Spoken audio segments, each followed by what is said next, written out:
Hey, what's going on, everyone? How are you all doing out there? Thank you so much for tuning in to another episode of Just My Opinion, Movie News Roundup number 102. I really do appreciate you guys coming through as you coming on into the room. Please give me a thumbs up. Also, let me know how I'm looking. Let me know how I'm sounding. I was a bit tardy getting the live started today. Got a lot of topics, but I'm here, y'all. Just a few minutes late, but I'm here. But let me know how I'm looking. Let me know how I'm sounding. Before I hit live, it was kind of just some staticky stuff, so I just kind of adjusted my wires and stuff. Sometimes, like if your mic wires are touching other equipment, that can really affect the audio. So just a little tidbit for you. But I hope you guys had a great Monday. Yes, this is Monday. This is not Sunday. If you was a part of my live stream that I did yesterday, which was not a Movie News Roundup show, it was just something that I'm starting off on my channel. It was the superhero comic book movie news show. Here's a thumbnail right here. Had a lot of fun discussing all comic book superhero news, and I stated that that will be the topic of the day every Sunday at 6 p.m. CST, 6 p.m. or 6:30, you know, just ranging in that time right there. And so now we're going to be doing the Movie News Roundup. But again, guys, please go ahead and give me the thumbs up. I really do appreciate it. Hope you had a great weekend. Hopefully you had a great Monday, second day of the week, and nobody got on your nerve. You was able to get through all of your emails, and you know, it's like, oh man, we got Monday over. I can relax, and I'm glad that you can relax now with your boy B Avery for a Movie News Roundup show. So hopefully you're good. You're home from work, or if you work from home, you got your snacks, you got your libations, or if you still got to go out and you just want some nice, crisp voice in your ear talking about some movie news, I am here for you. 28 people watching right now. Let's see how many thumbs up we have. And again, as you guys are coming on into the room, please give me that thumbs up. I really appreciate it. We got 28 thumbs up, so that's wonderful. Everybody's thumbing up the video. And let me just start shouting out you lovely people. We got Complex Blackness in the building. Say no to Billy Porter as James Baldwin. Baldwin was black first. Right on, right on, right on. You know, I may I don't know what I was doing with the topics. We have a lot. I may need to change the order and put that as the last topic for today. I had it in the middle. But yeah, when we get to that that portion of the show today, Complex Blackness, I would love to hear your thoughts. Thank you so much. Natalie in the building, going on my after dinner walk. I'll catch the replay. Natalie, thank you so much. Shout out to the replay gang. Thank you for being here. Soto in the building. What's going on? What's going on? My father's son, Billy Porter can't act. We're gonna talk about it. Thumbs up the video. Tamara C in the building. Hey, what's going on? Thank you for being here. ER's grandpa, what's going on? Thank you for being here. Callow Zane, what's good? What's good? One Journey, how you doing? Hiya! What's going on? I love it. I love it. I love it.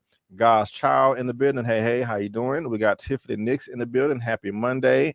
60 plus reviews. What's going on? And also, superhero movies are the best movies. Yes, BKA, I appreciate it. Superhero movies are the best movies. And thank you for coming through yesterday. And thank you for coming through today as well. But again, guys, I want to thank you for tuning in to the Movie News Roundup show number 102. 102. Before you know it, we're going to be at 200 and 200,000 and, you know, and infinity and to infinity and beyond. What we're going to be talking about today, we have a lot of topics, guys. We have 17 topics right now. On the screen, you can see Glen Powell. We're going to be talking about him in the Twister sequel. An update on Jamie Foxx that was hospitalized, and also Billy Porter playing James Baldwin. And everything else that we're going to be discussing is going to be in the description box of the video with the respective links. Also, guys, if you would like an audio-only version of this live broadcast, you can get it right here with buzzsprout.com. Yes, buzzsprout.com. The link for that is in the description box below. I am on all of these platforms right here: Apple Podcasts, Spotify, Google Podcasts, iHeartRadio. You can see the screen as well as SoundCloud. So go ahead and get your audio version on. Just shameless plugging here. Check out my Super Mario Brothers review. Also, check out my Power Book 2 Go Season 3, Episode 5 recap. And also Snowfall Season 6, Episode 9 as well, that I did with Tyra. We had such a fun time putting that together. And also, guys, Donnie Yen, he's in theaters right now with John Wick 4. And we're going to be talking about that at the box office. That is one of the topics because that's killing the game right now. He's also in theaters in the States just this past Friday. He has a new martial arts film by the name of Sakura. And there is the thumbnail right there. And so martial arts madness. Yeah, he is blasting the hell out of people with them palms. And so check that out right there. Haya TV, Wellgo USA Entertainment. If you like Donnie Yen, you will like this film. If you like martial arts, you will like this film and all of that good stuff. And to all my lovely, lovely moderators out there, please, please, please.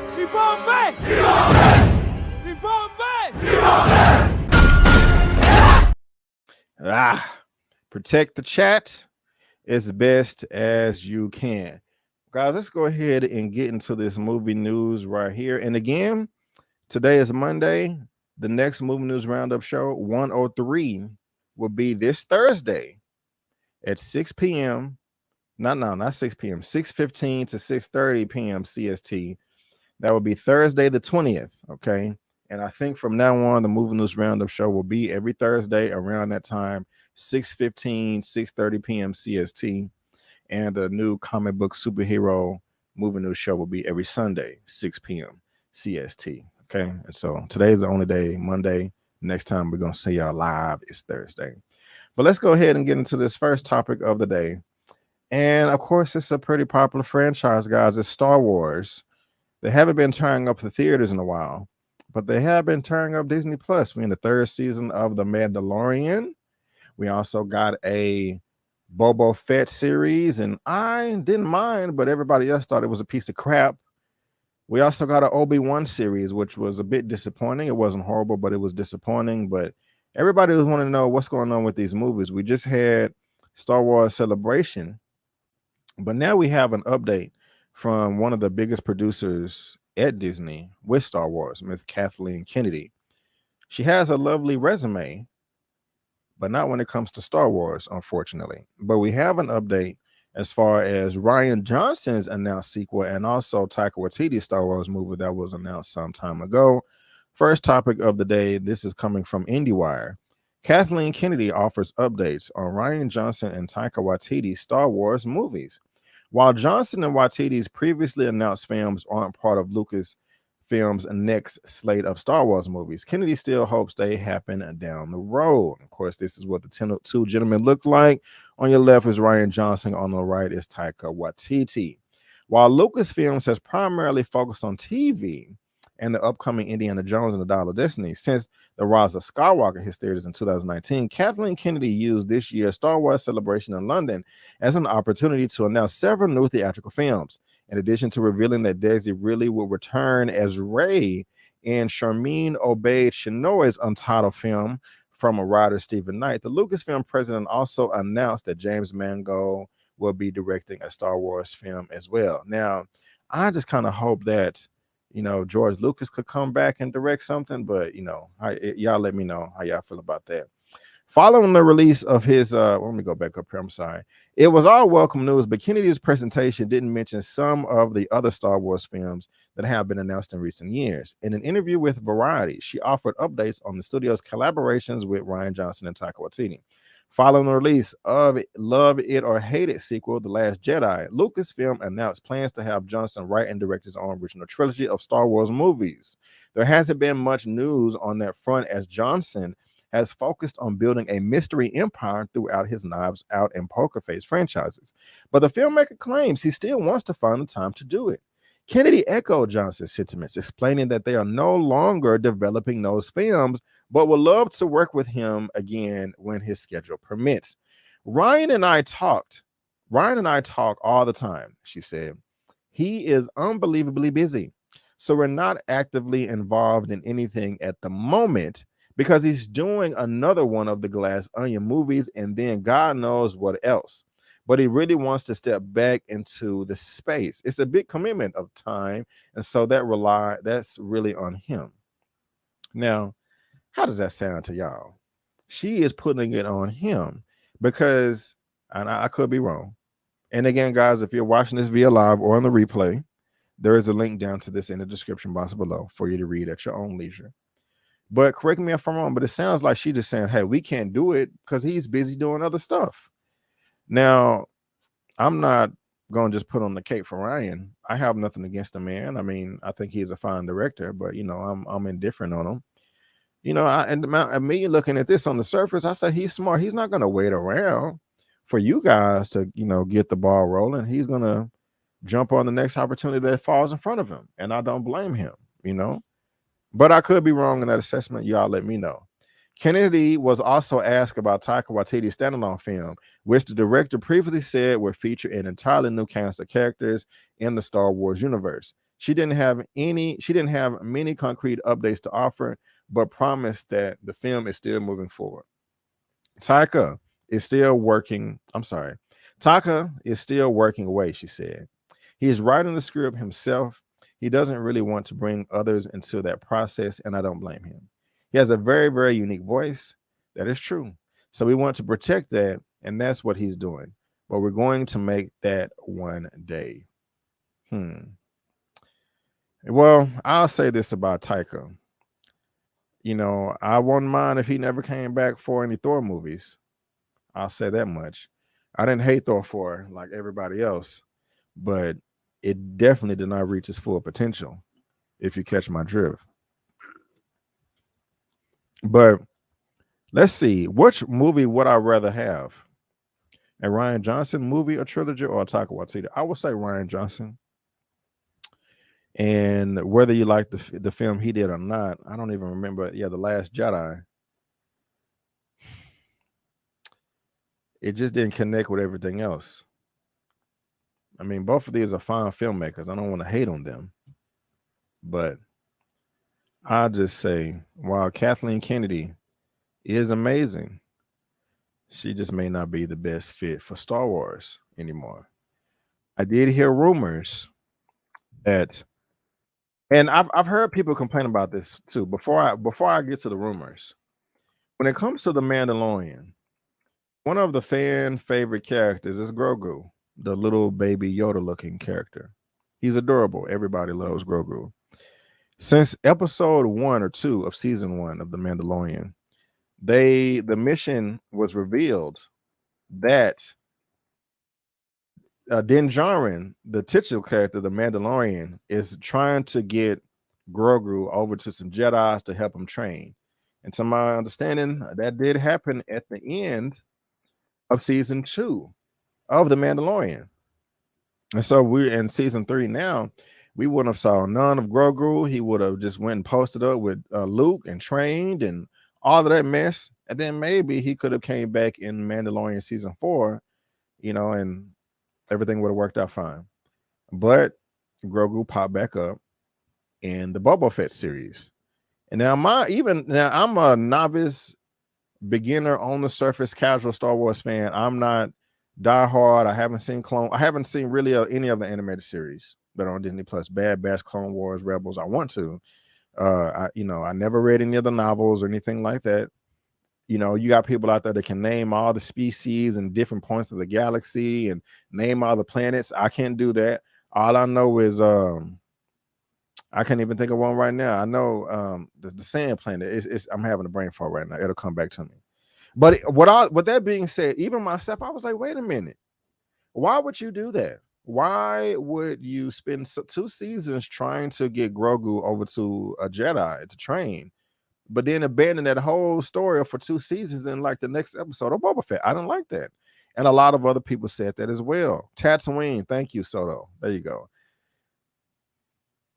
There was a rumor that when they were developing season 3 or 4 of The Mandalorian, Jon Favreau did not want to go that route, and that there was a lot of fighting, and he almost walked off the project. The person I heard this from, been doing this for a long time, and it's just a rumor, but I don't think they would just say anything ridiculous if it didn't have any weight to it. This hasn't been confirmed. It's just speculation. But that, Jon Favreau was like, man, no, why does Grogu gonna come back? No, I wrote him this way. He gonna go over here with Luke. He gonna spend time with him. We're gonna concentrate on this, yada yada. He almost walked off the project. So if Kathleen Kennedy is, doing things like that, she just may not be the best for Star Wars anymore. Or maybe she never was. Soto said, I'll hate on Ryan. Stop the cap. What's good, Space Bob? Imperial Stats. I thought that said Imperial something else. But what's going on? I like Boba and Obi-Wan was dope to me, right? They weren't bad. They weren't trash. Neither one of them did reach their full potential, but I liked them too. Imperial Stats.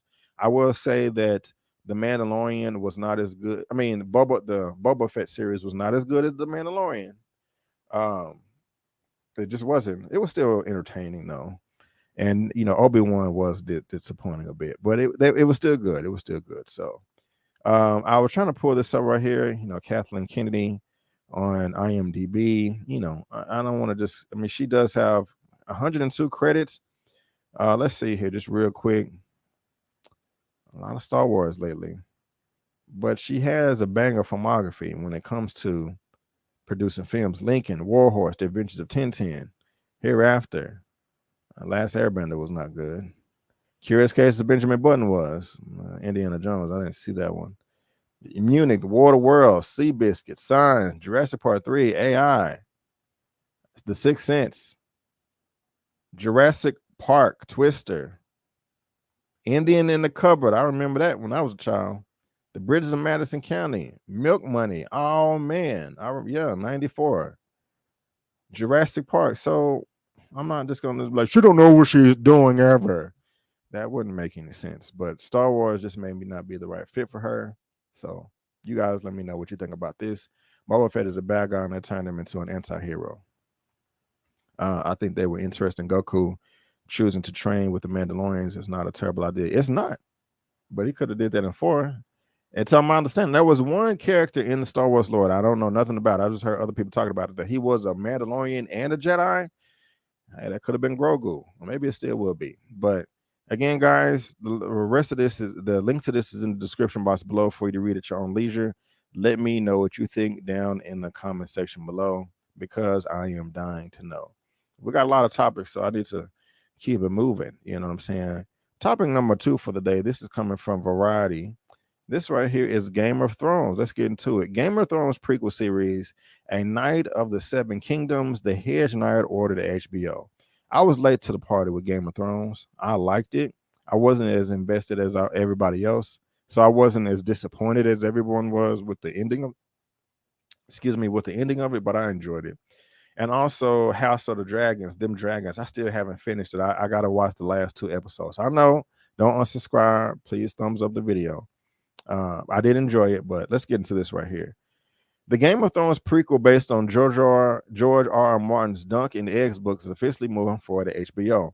The announcement was made during Warner Brothers Discovery presentation to press investors on April 12th, in which it was announced that the combined HBO Max and Discovery Plus streaming service will be known simply as Max. Stupid. It also comes a little over 2 years after Variety exclusively reported that the series was in development. The show is based on the series of fantasy novelists by Martin, which follows the adventures of Sir Duncan, yada yada yada. Targaryen. Okay, that is important. Which follows the adventures of Sir Duncan, the Tall Dunk, and a young Aegon V. Targaryen, 90 years prior to the events of A Song of Ice and Fire. The series is currently titled A Knight of Seven Kingdoms, The Hedge Knight. The official logline states, a century before the events of Game of Thrones, 2 unlikely heroes wandered Westeros. A young, naive, but courageous knight, Sir Duncan the Tall, and his diminutive squire, Egg, set in an age where the Targaryen line still holds the Iron Throne, and the memory of the last dragon has not yet passed from living memory. Great destinies, powerful foes, and dangerous exploits all await these improbable and incomparable friends. Sounds interesting. Martin will serve as writer and executive producer, as will Ira Parker, who was a co-executive producer on season 1 of House of Dragon. Game of Thrones and House of Dragon vets Ryan Condor and Vince Gerardis will serve as executive producers. So how does this sound to you guys? Let me know. They just talked about the novels that he published. This is the latest Westeros-based project at HBO following the global success of Game of Thrones. The premium cable moved to development a number of series set in the world created by Martin. I mean, this just makes sense to me, y'all. Why wouldn't you do this? Of the numerous projects announced as being in the development over the years, the only other one to move forward before this has been House of the Dragon. That show premiered its first season in August of 2022, earning a speedy season 2 renewal less than a week after it launched. Season 2 is currently in production. Variety also exclusively reported that HBO is looking to develop a series set during Aegon's conquest. So there you go, guys. Link to this is in the description box below for you to read at your own leisure. Have you read the book? Is this a good story in the Game of Thrones universe? Will you be checking this out on HBO Max? No, it's called Max right now. Let me know. I am dying to know. I just got yeah, I don't know if you heard that noise, but I just got an email that's making me smile right now. But what are you guys saying about this? Are you excited about this? Let's see. Bringing it black. I'm here for it. Okay. Let's see here. BWMMB. The women are the most appealing draw to God. I cannot read. The women are the most appealing draw to Game of Thrones and House of Dragon. Got you. Okay, my fault. This is just silly. Yeah, it was a fun ride. I didn't get the butt hurt at the ending. Funny. That's Star Wars. Okay. Well, so there you go, guys. Let me know what you think about this, whether you're watching it via live in the replay. But Game of Thrones prequel series, A Knight of the Seven Kingdoms, The Hedge Knight ordered at HBO. Let me know what you think of this in the comment section below, because I am dying to know. But let's go ahead and keep it moving, guys, and get on over to topic number 3.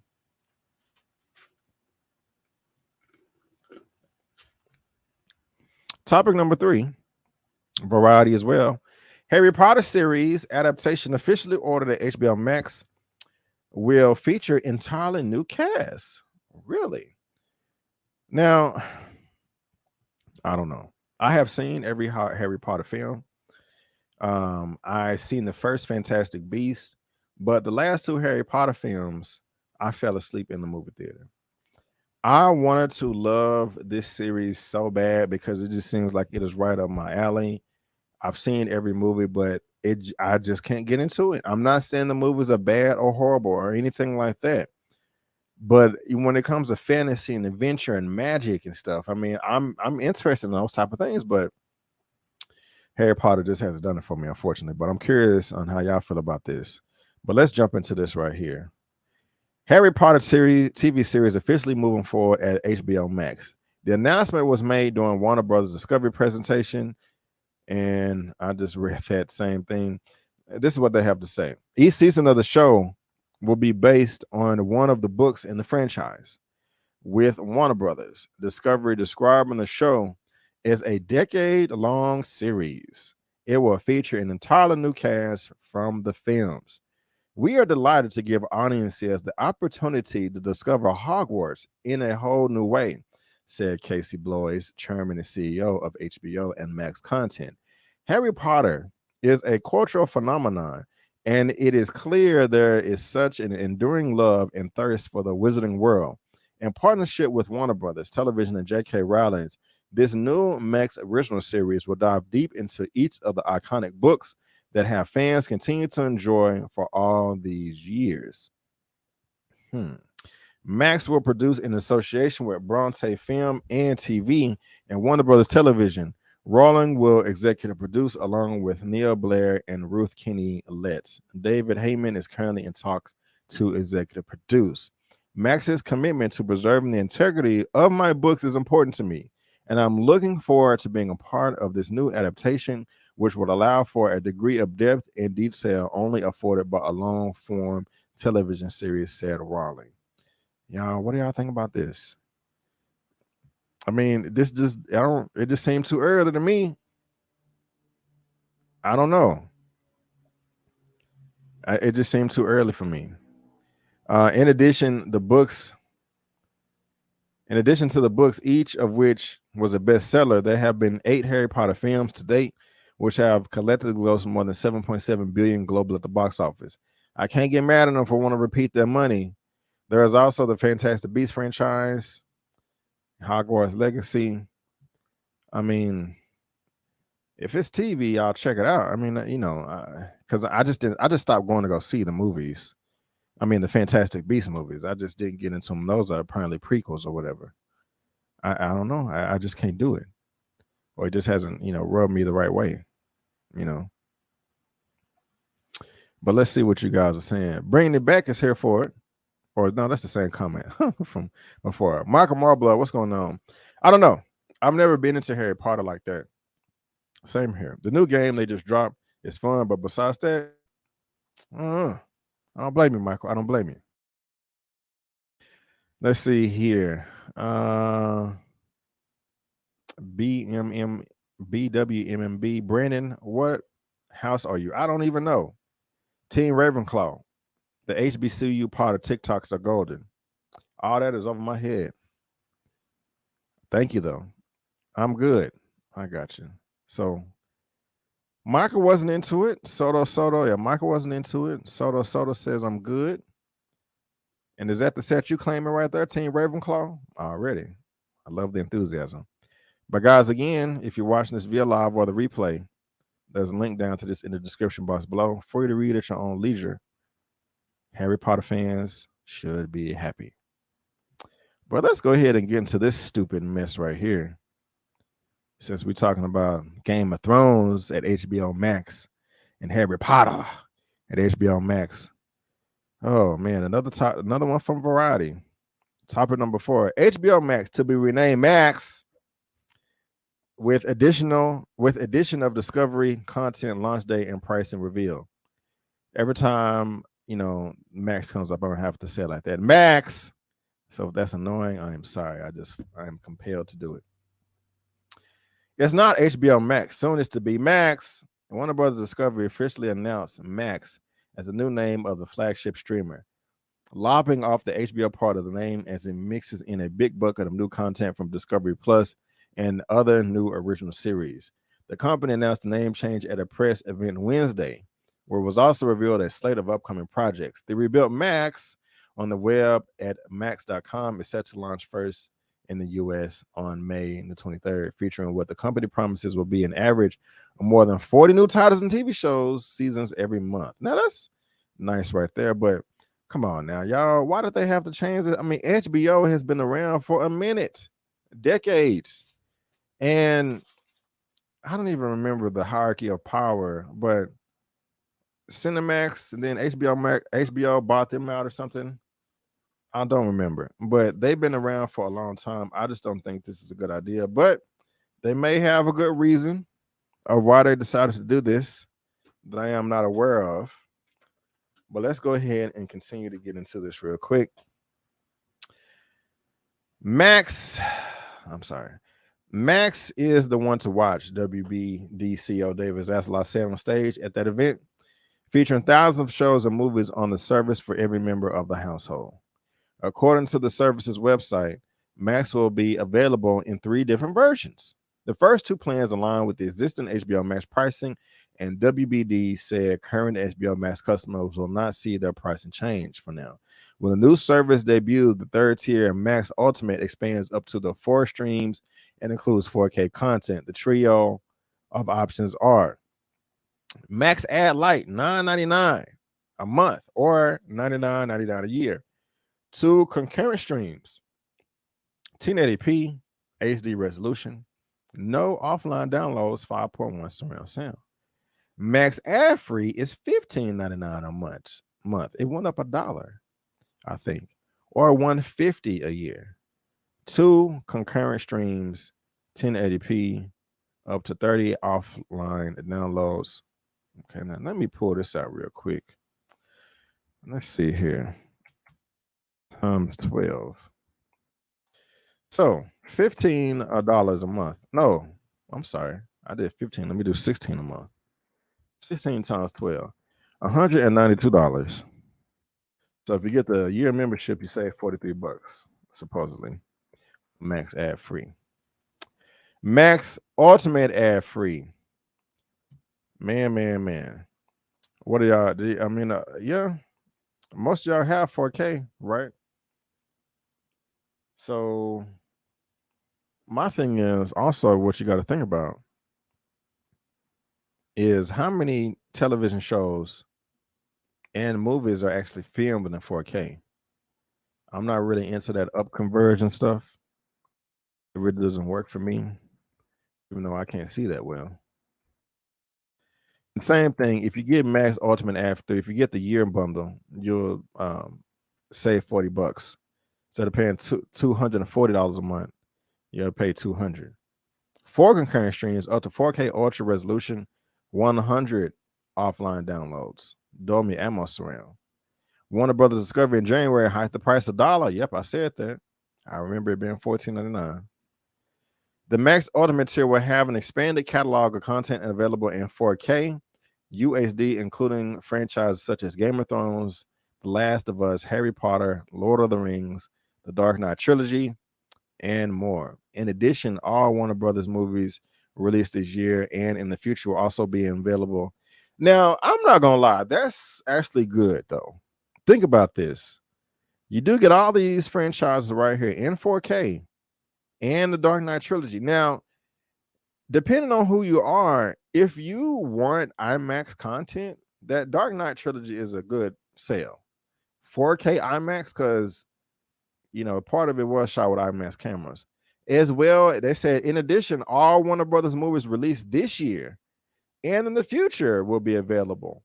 So are they going to have Zack Snyder's Justice League on there, the super duper IMAX version in 4K? Because I have that on disc right now. I don't have it digital. So it may tickle somebody's fancy. Why did the company decide to drop HBO from the HBO Max name? JB Perrette, president and CEO of global streaming and games for Warner Brothers Discovery, explained the thinking behind the rebranding while saying HBO will be preserved as a brand within the Max fold. We all love HBO, and it's a brand that has been built over 5 decades to stand for edgy, groundbreaking entertainment for adults, Perret said, but it's not exactly where parents would most eagerly drop off their kids. And yet Warner Brothers Discovery has some of the best known kids, characters, animation, and brands in the industry. Not surprisingly, the category has not met its true potential on HBO Max. At the same time, we also want to honor and embrace where we come from, Perret added, calling it the most iconic trailblazer brand in entertainment. HBO is not TV, HBO is HBO. It needs to stay that way, which is why we will privilege it in the product experience and also not push it to the breaking point by forcing it to take on full breadth of this new content proposition. Man, look, the link to that is in the description box below if y'all want to keep reading. But are you cool with this? Terry May says it's too expensive. You think so?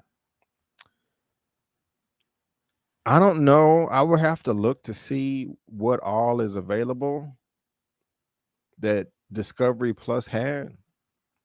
But if they're widening their catalog, combining it with Discovery Plus, and doing this super duper 4K, because 4K been out for a minute, and I've had HBO Max since its inception. But a lot of stuff that's on 4K is not on HBO Max right now. So it is an upgrade, to say the least.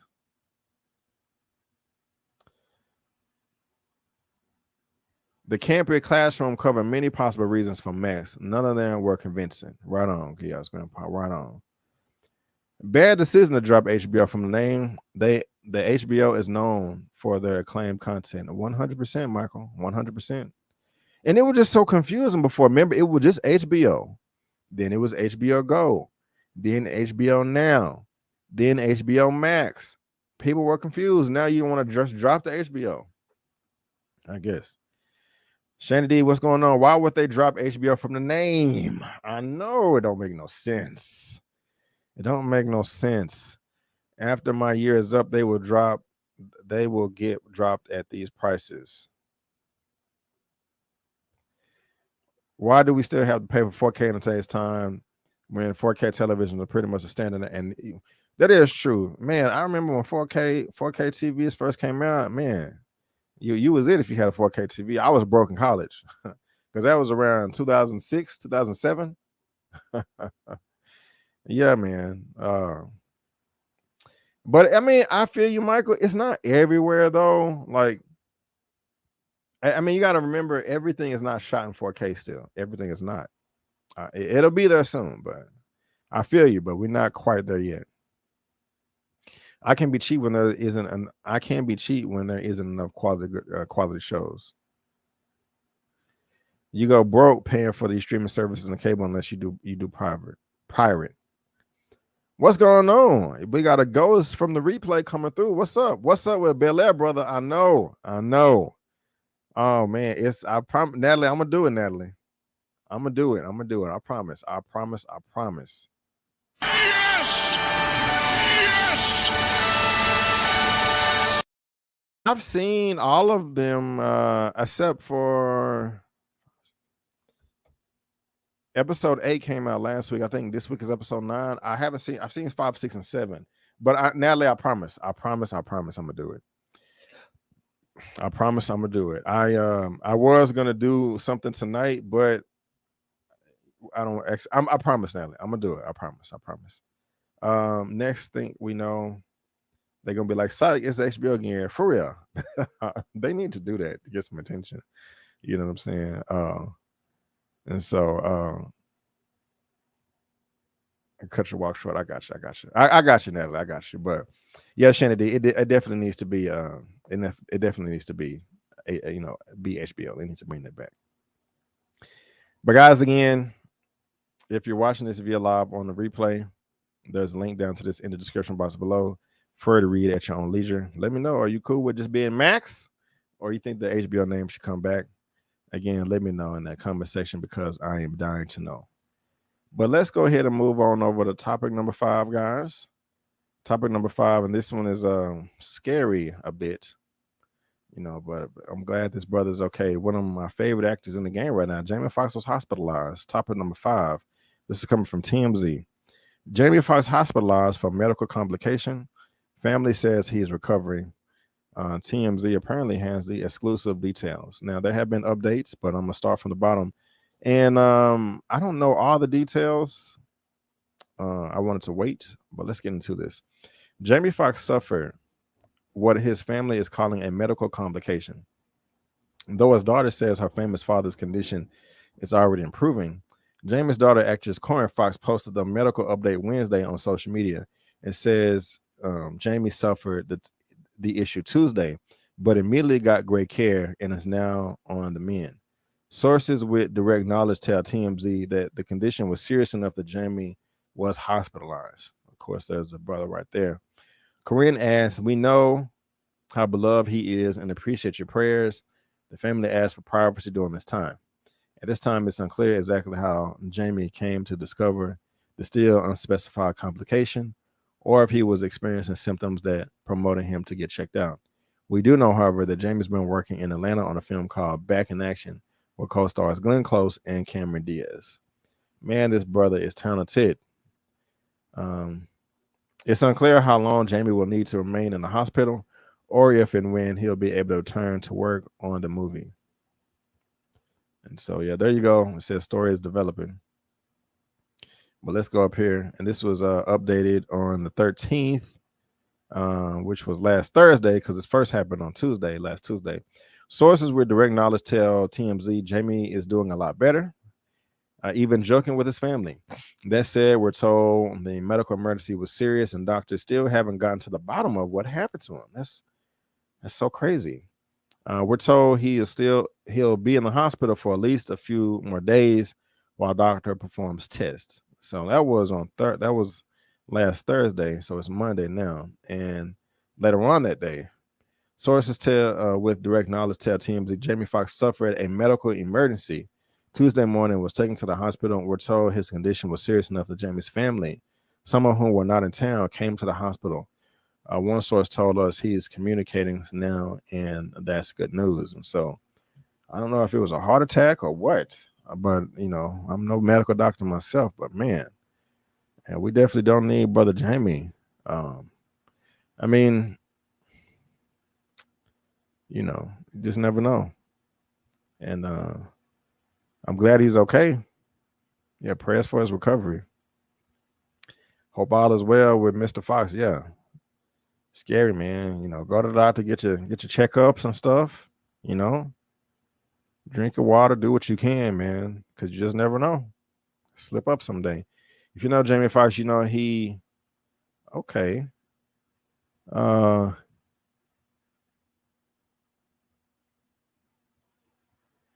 I don't know about that one, but prayers up for Jamie Foxx. I heard he had a stroke. Yeah, I don't know, but I'm I was startled when hearing this, man. I'm glad it's okay. Put whatever movie he was working on hold. That don't matter at all. We just need to make sure that this dude is well, and don't want him to feel pressured and coming back to doing anything. That movie can wait. But I am glad that he is okay. Real talk. I really am. This brother can act. He can dance. He can sing. He can do it all. Again, like I said, it's one of my favorite entertainers. And he just a good dude, too.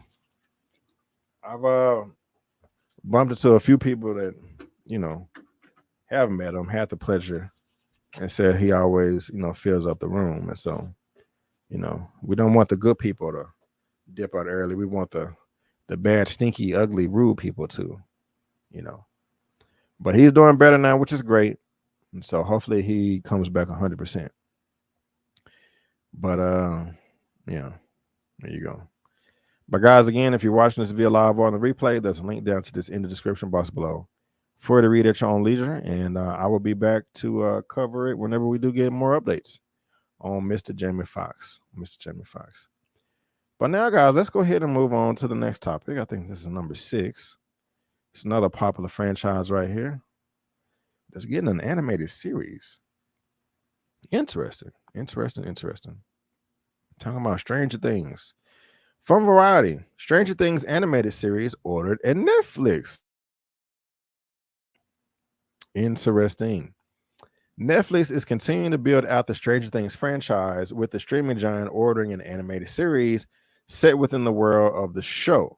Nearly all details about the show are being kept on the wraps, aside from the fact that it was developed by Eric Robles and Flying Bark Productions.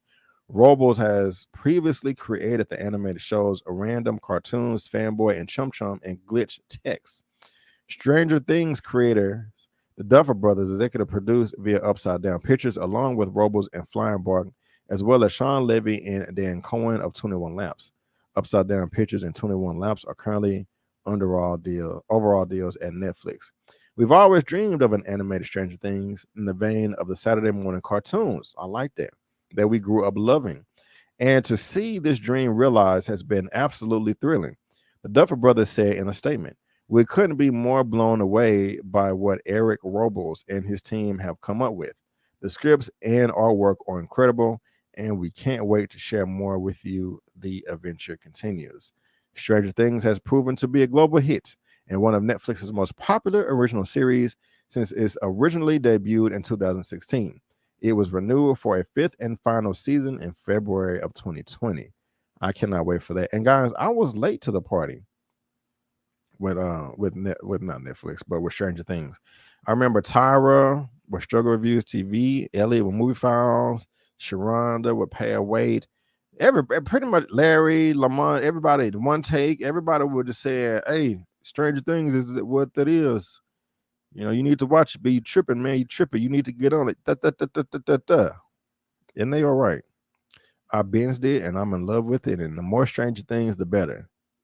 And so, are y'all excited about this? And have you even seen Stranger Things? And if you haven't, you're missing out, man, because people been raving about it season after season after season. And I just didn't pay attention to it. I was just, it's not for me, you know. But y'all, it's damn good television, like real talk. And so, you know, I just want to recommend a good show for you out there. Season 5, the final season is coming. And again, if we're going to get more, then great. Great. That's all good. Like the live. That's all good. Death Rocker, the last season of Stranger Things was whack. Really? You thought so? Okay, all things are subjective. So the says, I'm still on season 2, shaking my head. Hey, it's all good. You know, watch it at your own leisure, but it's great. Shanny D, I still haven't watched it yet. It's on the list. Yeah, you're gonna love it, Shanny D. It's pretty. It has a great mixture of everything. It's like every genre, the best of every genre, kind of mixed up into one. You know, like a true adventure. It's kind of you kind of wish that you was on this adventure with the kids. You know what I'm saying? And you was riding your bike around. I mean, especially if you're a millennial riding your bikes, well, people have been doing that for decades. But yeah, I'm glad it's on the list. Stranger Things is awesome. Yes, it is. I guess because I've watched it since the beginning, I'm ready for them to wrap it up. The latest season was fire, though. Yes, it was, Michael. Yes, it was. Corey Ford, I love the 80s vibe. I agree. So yeah, man, it's on Shanny D's list. Everybody commenting on it, loves it, except for Soto. No, not Soto. Who said it was whack? Def Rocker said the last season was whack, but pretty much everybody I know pretty much loves it. And so, and again, BWMB, it is like the goodness. It's like everything. I love it. So again, guys, if you're watching this via live on the replay, there's a link down to this in the description box below for to read at your own leisure. Let me know if you are excited about an animated series for Stranger Things, because I know I am, and I want to know if you are. So don't let me down, replay gang. Don't let me down. Let's move on to the next topic, and I just need to know what number this is for my sanity. This is number 7. All dogs go to heaven. We had a lot of articles coming from Variety, but now we're going to get some from Deadline. Got some Amazon and MGM teaming up. fusing into Gogeta of Vegito, Goku, Vegeta. Topic number 7, Robocop, Stargate, Legally Blonde, and Barbershop, among titles in the works for film and TV, as Amazon looks to supercharge MGM's IP. Dun, dun, dun, dun. Link to this is in the description box below for you to read at your own leisure. Man. I'm gonna read that again. Robocop, Stargate, Legally Blonde, and Barbershop among titles in works for film and TV, as they're trying to supercharge stuff. Deadline has it exclusive. MGM's extensive film and TV catalog built over the past century was the main driver behind Amazon's $8.5 billion acquisition of the store at Hollywood Studio. For the past year, since the deal closed in March of 2022, Amazon Studios has been sifting through MGM's library, identifying about a dozen initial titles for film and TV development, including Robocop, Stargate, Legally Blonde, Fame, Barbershop, The Magnificent Seven, Pink Panther, and The Thomas Crown Affair. We hear A-list creative auspices have reached out to inquire about adapting MGM IP, which they are fans of. Additionally, Amazon Studios also has been leaning on its roster of talent of some projects. Each title is being approached differently. Some are being steered towards film, some towards TV, and some big ones are getting both movie and TV treatment. For instance, Amazon Studio is in active early conversation on Legally Blonde, both for a movie and a potential TV series, sources said. There already had been on and off efforts to get a third Legally Blonde film made off the ground for the past 5 years. Amazon has similar plans for Stargate, where both film and TV installments are considered, with a movie likely going first. Robocop also being talked about for both film and TV, with a TV possibly first. Deadline hears. Man, they had a RoboCop movie a number of years ago. I remember, I think I reviewed it with Malcolm. I want to say that was like 2014. Let me check it out real quick. And it wasn't bad. It wasn't bad. It may have even made a little bit of money. So yeah, RoboCop 2014. Yeah, 9 years ago. Man, time flies. God, it seemed like yesterday, to be honest with you. But that was, 9 years ago. Yeah, I mean, I guess 9-10 years. That's so the original one is 87, of course. Okay, so it probably broke even. You know, $100 million budget. I want it to be 3 times, but it's not. It's 2.5 dang there, so it probably broke even. Y'all want a RoboCop series? Additionally, Amazon Studios actively developing TV series based on Fame, Barbershop, and The Magnificent Seven. That could be interesting. I mean, I like the idea of the Barbershop movies, but they didn't reach their full potential to me. You know, Magnificent Seven, definitely interested in that. Thomas Crown Affair with your boy, the James Bond guy. Thomas, what was his name? Lord. Bronson, what's his Lord? Die Another Day. Pierce Brosnan. There we go. It was gonna kill me. He was in that movie. Deadline already revealed plans for a Creed universe spanning film and TV. So Amazon is serious, man.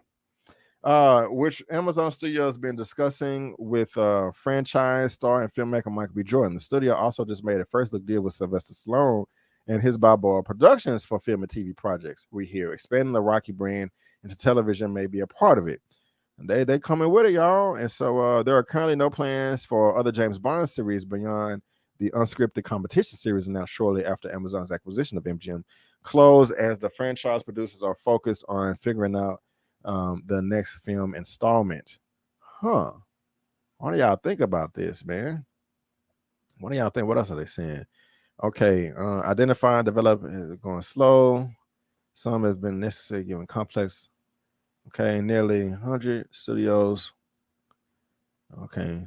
The job of sorting through the complexity of rights, who owns what and who else was originally involved, falls to Cynthia Waterman, who has spent more than 20 years combined at the company and is now head of library rights in her 4th stint at MGM.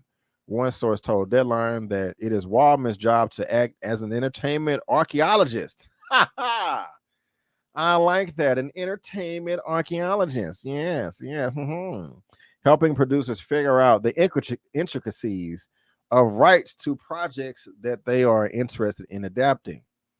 The Robocop sci-fi action franchise centers around the future. Okay, we know what Robocop is. We know what. Okay, yeah, we know what the titles are. Okay. That's okay. So yeah, they're just breaking the stuff down, like each project, each title, what it was. But y'all, Amazon MGM was like, say, F around and find out. You know what I'm saying? They're saying we want to compete too. 8.5 acquisition and all this. They're saying we're coming with the heat. With the heat. Sorry, I'm a little too much. Bringing it back. Bringing it black said, no Robo, please. You good on the Robo? No Robo? Okay. Let's see. Can we start with the remakes? Oh, I'm here for Stargate. Bring it. Yes. What the? Hold on. I'm sorry, y'all. I don't know. I probably look crazy as hell doing that on the screen in the middle of live. It was just bugging me. There's something on my. Is it my glasses? Okay. Sorry, y'all. I have to chill out. There's something on my glasses that was freaking me out, but I got it. My bad. I apologize. All right. It's getting around hog-like. Oh, not far from my girl Janet. I'm 1984. Yes, so am I. I would like to see a Robocop series. Okay.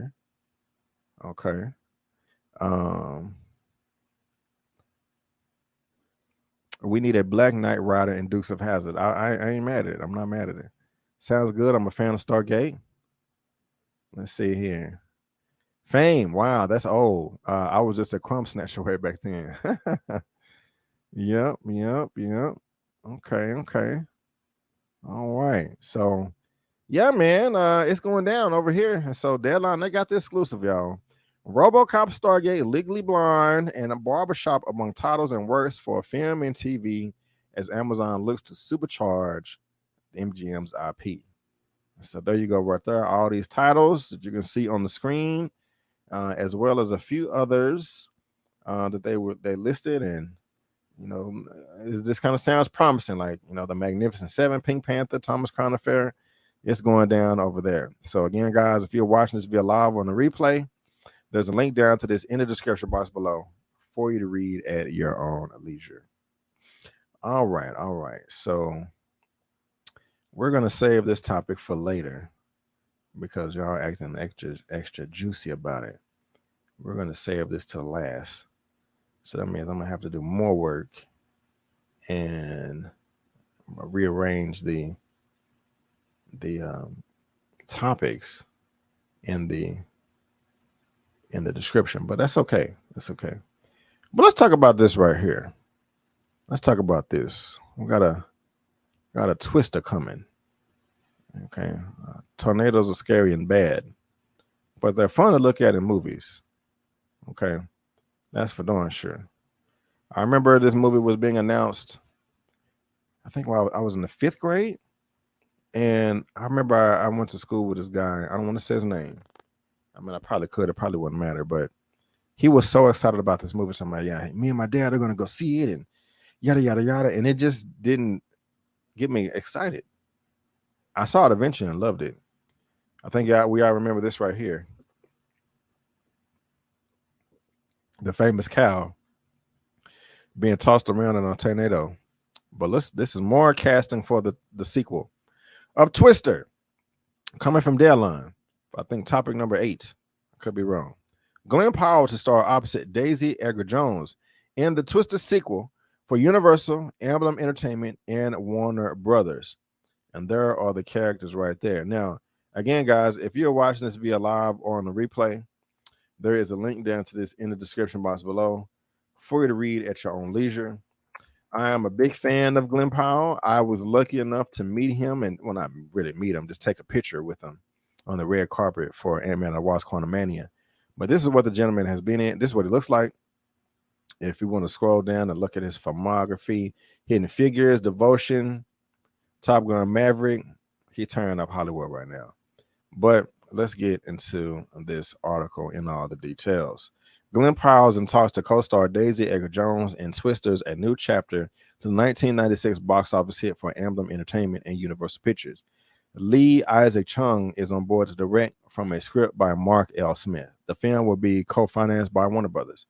Starring Helen Hunt and Bill Paxton, Twister was a massive hit in 1996, scoring more than $494 million at the box office, thanks to a small part in the film's groundbreaking special effects.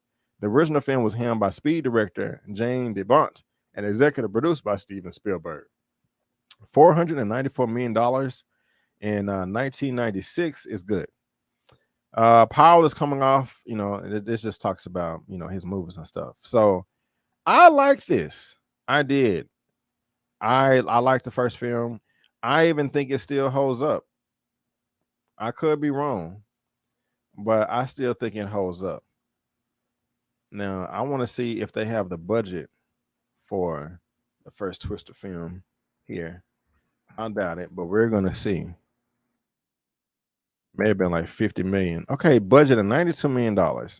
So it just, it made its money overtime. Let's pull out this calculator real quick, just to be a little bit more fancy. 92 times 3. It only needed to make 276, and it made much more than that, made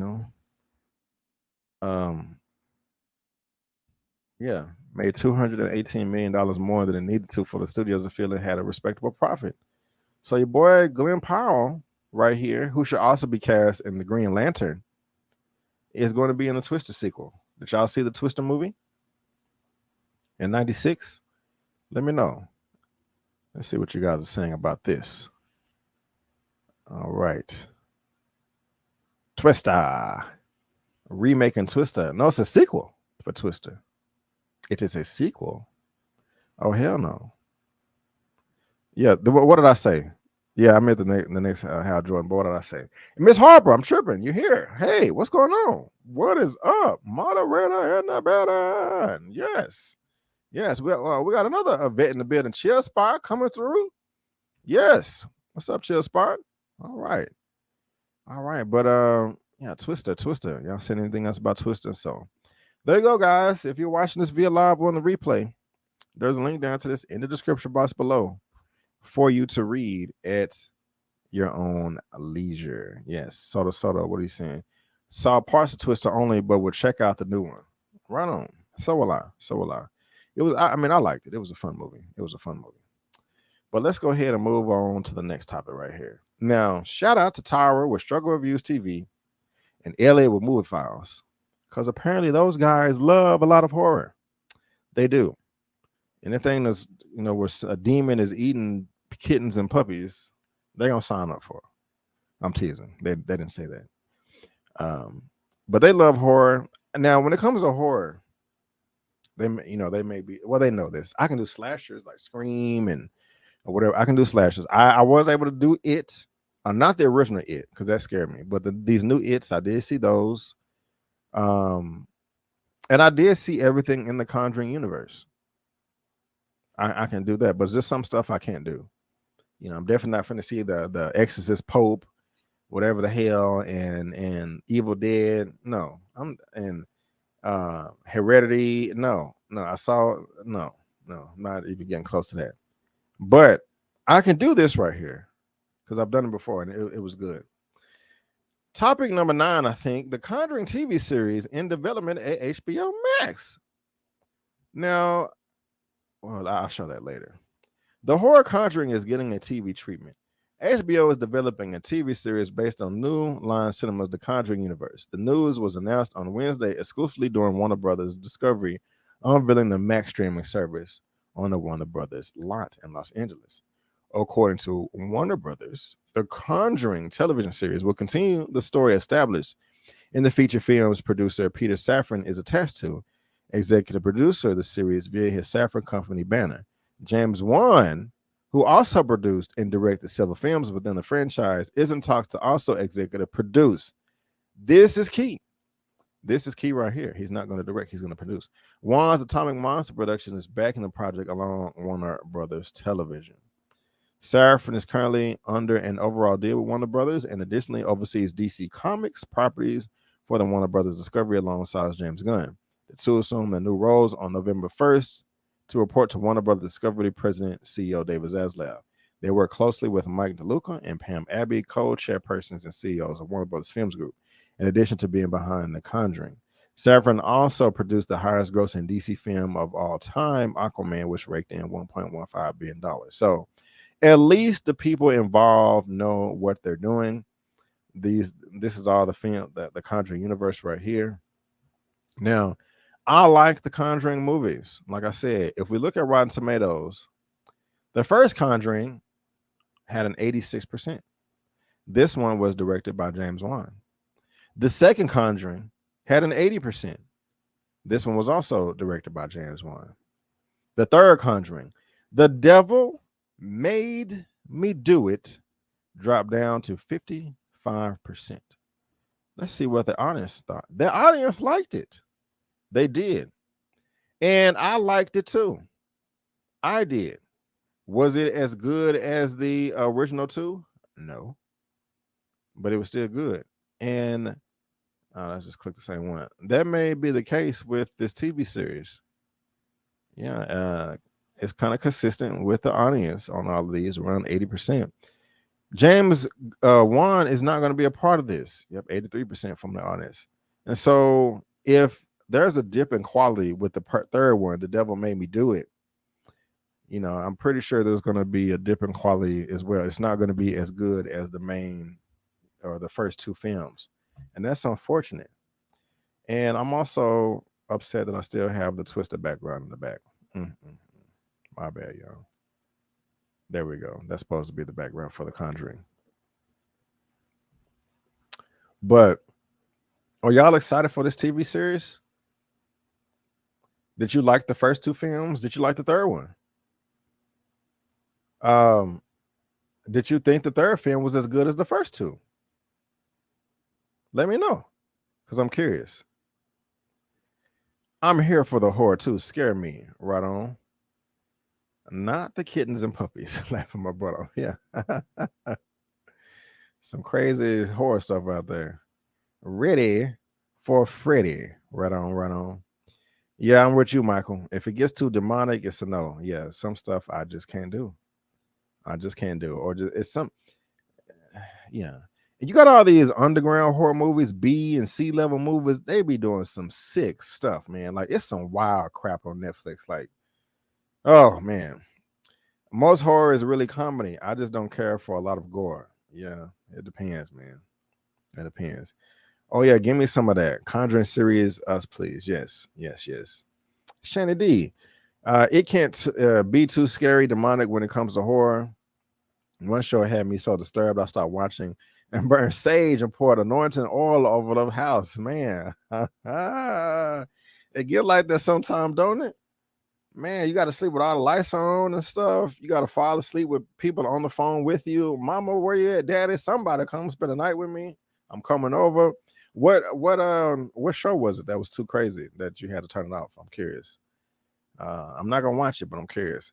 If it's a good story, then it could work. Right on, right on. Of course, of course. Let's see here.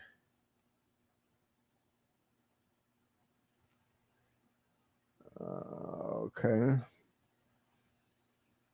Y'all can have the horror film. Okay. So Robert Reed, it's been a minute. I'm a fan of Glen Powell too. I think he should be bigger than he is. Okay, you're going back. Okay. Right on. So yeah, man. The Conjuring is getting a TV series. This is coming from Variety. And again, guys, if you're watching this via live on the replay, there's a link down to this in the description box below for you to read at your own leisure. And guys, I say that we got 67 people watching right now. 67 people. Appreciate it. How many thumbs up do we have? 70. I like it. When a thumbs up is matching the people watching, I'm happy. But y'all click that link in the description box if you want more of that. Let's go and move on to this next topic right here, which is a little rumor. You know, wrong with a little rumor here and there. No, stay away from rumors, guys. Rumors are bad. Rumors are evil. You know, but this one, if true, could be a lot of fun. Netflix, y'all remember that show, Squid Games, that was like the most watched show ever, or one of them. It's coming from CBR.com. Netflix wants David Fincher to direct an American Squid Game remake. A new rumor suggests Netflix is developing an American reimagining of its hit Korean series Squid Game and wants David Fincher to make it. This was a great series. Netflix is reportedly developing an American remake of its hit South Korea drama Squid Game, and acclaimed filmmaker David Fincher is supposedly at the top of the streamer's wish list to helm the project. According to the trusted industry insider Jeff Snyder of the Hot Mic podcast, Netflix is courting David Fincher to produce and direct an American take on Squid Game.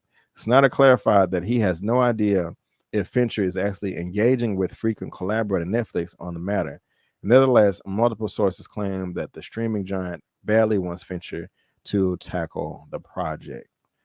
Oh, man. Now, this is Jeff Snyder right here on Twitter. Got the blue check.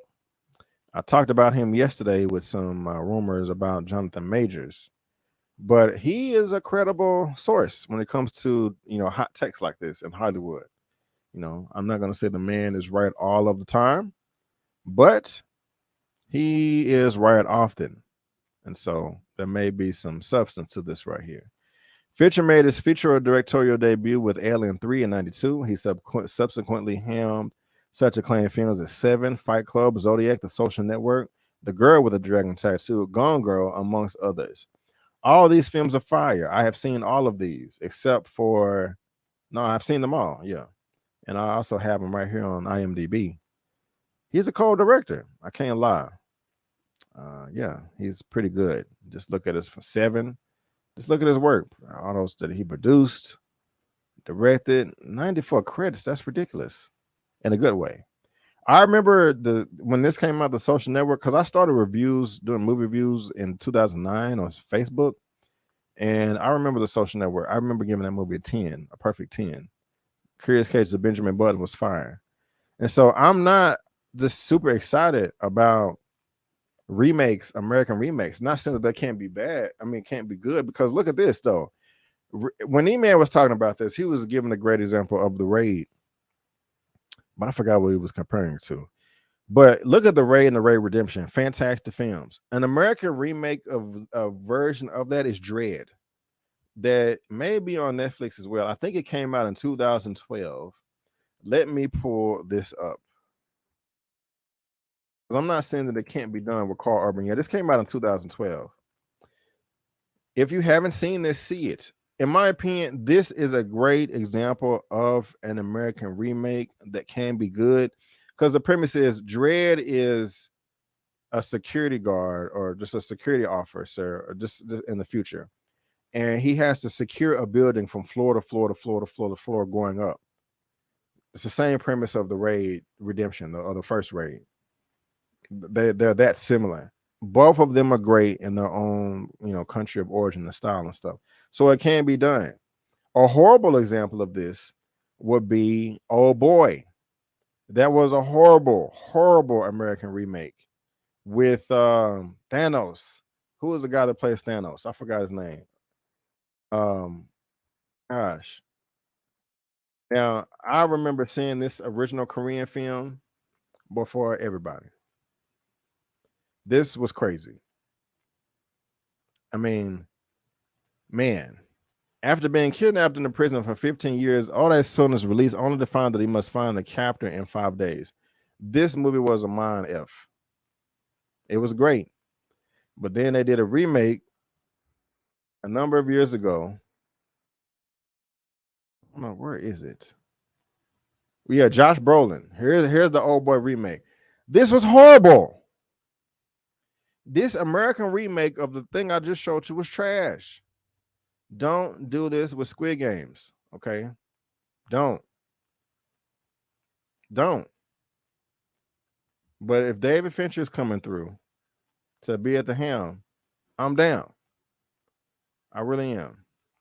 And of course, guys, if you're watching this video live on a replay, there's a link down to this in the description box below. Maria Faith Warrior, my first time on the live show. Welcome, welcome, welcome. We got to celebrate for that. We got to celebrate for Mario's Faith Warriors. First time here. How are we going to celebrate, guys? Let's celebrate with the Turtles. You like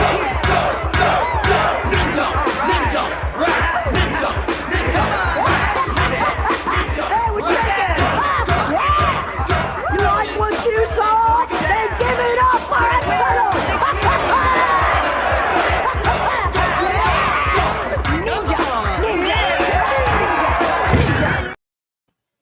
Thank you. Right after that, if y'all seen the movie, Shredder comes through. Roar! But thank you for being here, Mario. I'm going to be doing these now on Thursdays, just FYI. What are y'all saying about this? What are y'all saying about this? Let's see here. I like Dread. It was better than the Sly Stone 90s version. Josh Brolin, thank you. Thank you. American House of Cards. American House of Cards over UK House of Cards. Okay, I never watched House of Cards. Okay. All right, I got you. I got you. And Mario, you are very welcome. Yes, you're very welcome. And just FYI, I'm doing some transitioning. I usually have guests on the show, but for a couple of weeks I may not have guests. But it's going down. Make sure you subscribe and all that hot stuff. Your boy would really appreciate it. Would really appreciate it. But guys, again, if you're watching this via live on the replay, there is a link down to this in the description box below for you to read at your own leisure. Let me know if you're interested in an American remake of Squid Games with David Fincher possibly directing. Let me know in the comment section below. Because like I said, I am dying to know. But let's move on, guys. So many topics, but I think we're making good time. How you guys feeling about it? Let's keep going. Got some James Bond news right here. This is from Variety. James Bond casting director, younger actors have lacked the gravitas and mental capacity to play Bond. What the hell is going on? A new James Bond is on the way. Daniel Craig's exit in No Time to Die. While rumors circulated last year that a younger actor was being quoted and that the age of 007 would decrease considerably from Craig's era, such claims were squashed by franchise producer Michael G. Wilson.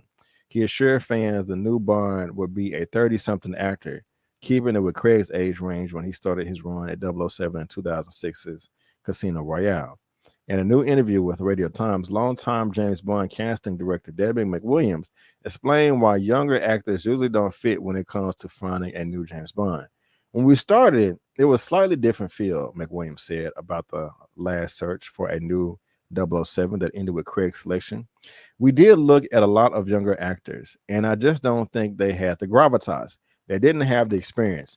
They didn't have the mental capacity to take it on, because it's not just the part they're taking on, it's a massive responsibility.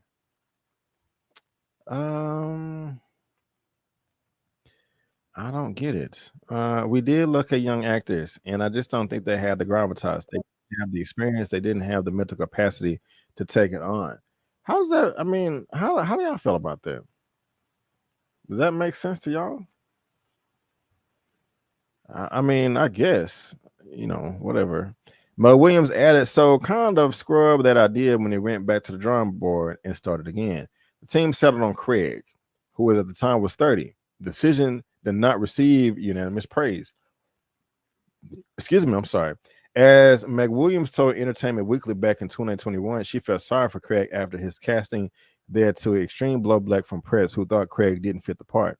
It was unbelievably negative, I had to say, McWilliams said about the reaction to Craig's casting. The press response was awful, and I felt so sorry for him, but in a funny kind of way. I think it spurred him on his damnedest to prove everybody wrong. The whole way through the film, stuff would come out about how he couldn't walk and talk, he couldn't run, he couldn't drive a car properly. So much stuff which was completely, utterly untrue, she continued. And he just kept his head down, got on with the job, and then the film came out and everybody went, oh, wow, I think we quite like him after all. And that's usually how it goes with everything. A lot of people didn't like Hugh Jackman, cast as Wolverine, Heath Ledger. Pretty much every popular character that's come out with something over the years, a lot of people complained about. When people go, oh, who are you going to get? It's not just about casting an actor for a film, Broccoli told Variety last year. It's about a reinvention and where we're taking it. What do we want to do with the character? And then once we figure that out, who's the right person for that particular reinvention? Oh man, Timothy Dalton was known, but he was known as Shakespearean actor, really, Matt Williams said. Pierce Brosnan was known, but that was basically from television. Roger Moore was known from television. Sean Connery wasn't known. Nobody had heard of him. A certain audience had heard of Daniel Craig, but much more of the kind independent cinema audience. He hadn't done any huge commercial film at all. Really, 2004 Layer Cake, I suppose, was the most popular, should we say, of things he had done prior to Bond. But he wasn't a hugely well-known actor. It appears that James Bond fans can expect a relatively unknown male in his 30s to take over the 007 role. I mean, that's fine. I don't want anybody that's looking like they're 21. You know, James Bond has been around for decades. I haven't seen every James Bond film. You know, the first ones for me were Pierce Brosnan, and I liked the character. He seemed old and seasoned. Not old. I mean, he can fight and get around, but he just seemed like he has experience. And so if they're talking about they're looking at young people, I don't know. But Pierce Brosnan did it for me. Did he do it for y'all? What do you have? 4 movies, or was it 5? I know 2 of them were good, 2 of them were not so good. But what are you guys saying about this? Nothing at all. Keep the actors 30 to 45 years for me. Right on. Right on. The King's Man reminds me of a young James Bond. Noah Bond has got to be a grown man, right? And it's Erica. I think you're right. I think you may be right. I couldn't remember, but I think you're right. Craig was a great Bond. He was, Andrew. He was. Thank you. So, what do you guys think about this right here? Our comments. You know, younger actors have lacked the gravitas and mental capacity to play Bond. So, I guess they. I don't know why this is. It just seems. I don't know, weird and unnecessary, but I could be wrong. But guys, if you're watching this via live or the replay, there's a link down to this in the description box below for you to read at your own leisure. And let me know. Because like I said, I am dying to know. I am dying to know. Now, this next bit of news does get me a bit excited. I think this news came out today or yesterday. I could be wrong talking about this movie news. But this is one of the better, maybe the best video game franchise adaptation ever. This is coming from GamesRadar.com. Sonic the Hedgehog spinoff Knuckles gets new cast and first story details. Who played Sonic the Hedgehog on Sega Genesis as it was coming up as a young boy or girl? Did you like Knuckles? Did you like Tails? Did you like Sonic? Did you like all of them? Let me know. Sonic the Hedgehog spinoff Knuckles has compiled a star-studded cast to appear alongside Idris Elba's, I don't even know how to say that, Inshinna. Per Variety, the Mindy Project's Adam Pally is back to reprise his role as Wade Whipple. Mindhorse Julian Barrett and Ted Lasso's Ellie Taylor will also recur in the Paramount Plus show.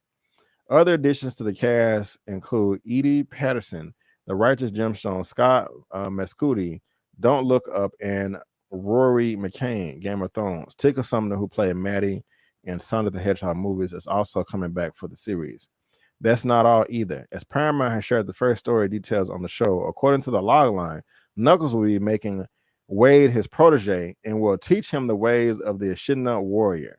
Knuckles made his live-action debut in the live-action comedy Sonic the Hedgehog 2, and we last saw him going live with Sonic and Tails and the humans in Green Hills after learning the error of his ways. The series is currently in production. While we don't have a release date yet, it is expected to arrive before Sonic the Hedgehog 3. Man, I cannot read. The series is currently in production, and while we don't have a release date yet, it is expected to arrive before Sonic the Hedgehog 3 on December 20th of 2024. He's only been training for his entire life. Production has started on Knuckles, the Sonic spinoff series coming to Paramount Plus. All right. So Mark filming underway. Yeah, there you go right there. So it's coming, and he's going to be training, Yeah, Knuckles. Wait, what did it say to that? He's gonna be training. I just had it. Hold on, where did it go? Oh, that's not. Oh, wait. Other additions to the cast. Where did it? Oh, lost where I read. That's not all either. As Paramount has shared its first story details on the show, according to the logline, Knuckles will be making Wade his protege and will teach him the ways of the Echidna warrior. So, a badass warrior right there. What do y'all think of this? Are you excited that you like Sonic the Hedgehog 1 and 2? I did. They were good. I had a lot of fun with them. I really did. And Knuckles looks like a badass. He looks powerful as hell. He looks like he will really mess somebody up. So don't want to get on his bad side. Let's see. Sonic the Hedgehog. Let's see what this made box office real quick like. In 2022 or 2020, okay, $85 million budget, $319 worldwide. Great. You know, definitely warrants a sequel. And Sonic the Hedgehog 2 last year, 405. So it went up. Wonder what the budget was. Let's look at the budget. Oh, production budget. Let's see here. I'm going to say $110 million. So yeah, it made enough. So there you go, right there. Let me know. Y'all let me know. I haven't looked at the chat yet. Sonic, I want to look at this real quick. Sonic the Hedgehog. All right. So it's love. It's great there. And what does the second one do? Sonic the Hedgehog 2. Yeah, man, it's making money. People like it. What do y'all? Do y'all like it in the chat? He live, folks. Yes. Fire. Thank you, Antoine. Thank you. Thank you. Thumbs up the video. Still have my original Genesis and play it frankly. Right on, right on. Knuckles spinoff should be good. Yes, it should. It should. Man, you still got your original Sega Genesis, though. That's dope, man. Make sure you take care of that. Rim17. What's up, Rims? Definitely will be down for another. All right, all right. Rims, I thought you was a moderator. Do you want to be a moderator? Also, Soto, do you want to be a moderator? Andrew, YB, do you want to be a moderator? If not, ain't gonna hurt my feelings. I just see y'all all the time. But there you go, guys. Knuckles spinoff. Gonna be training Wade, learning the ways of the Echidna with Idris Elba. That's what's up. Lovely fam. What's going on, Jenna? So already. Let me see if I can do that real quick.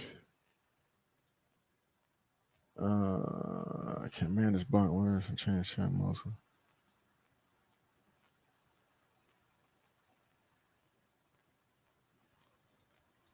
All right. Rim17, you now have the power. Okay. Well, Soto moderating is just, if there's trolls in the chat and they say something crazy, you can block them, put them in timeout, stuff like that. Just make sure everything is copacetic. But guys, there you go. Again, if you're watching this via live on the replay, there's a link down to this in the description box below for you to read at your own leisure. Let me know what you think, because I've been saying this all show. I am dying to know. I am dying to know. But let's go ahead and check out the next topic of the day. And I'm sorry, guys. Y'all know me. I can't help it. I really can't. I just like to be a little extra sometime. So here we go.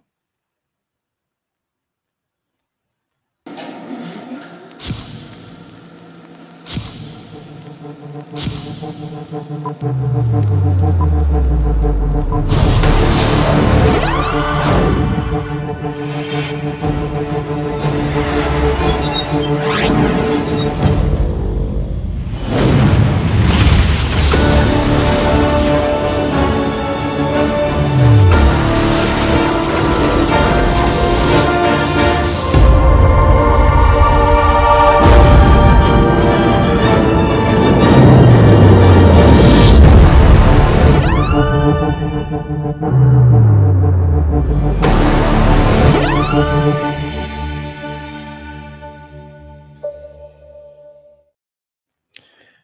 I know some of y'all have seen this, but we're gonna watch it anyway because it's on topic.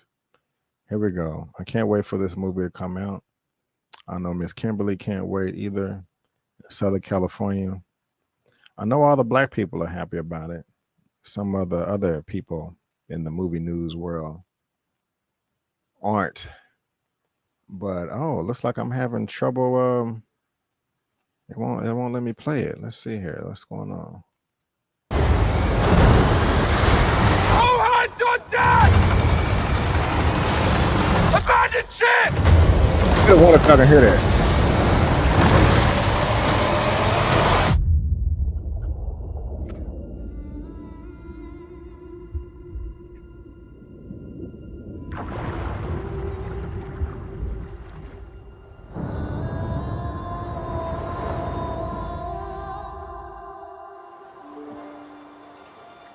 Take the code, man! Over here!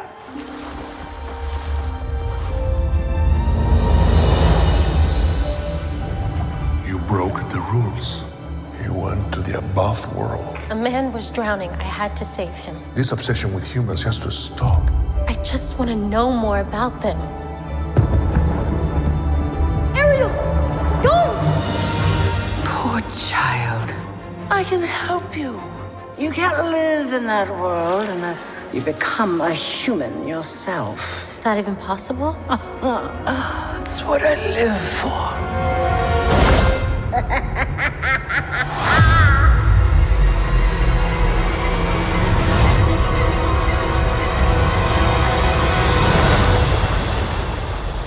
Something about you seems different. I can't quite figure it out. She got legs, you idiot. I don't know where, I don't know how, but I know something's starting right now. Watching, you'll see. Someday I'll be part of your. He's a human. You're a mermaid. That doesn't make us enemies.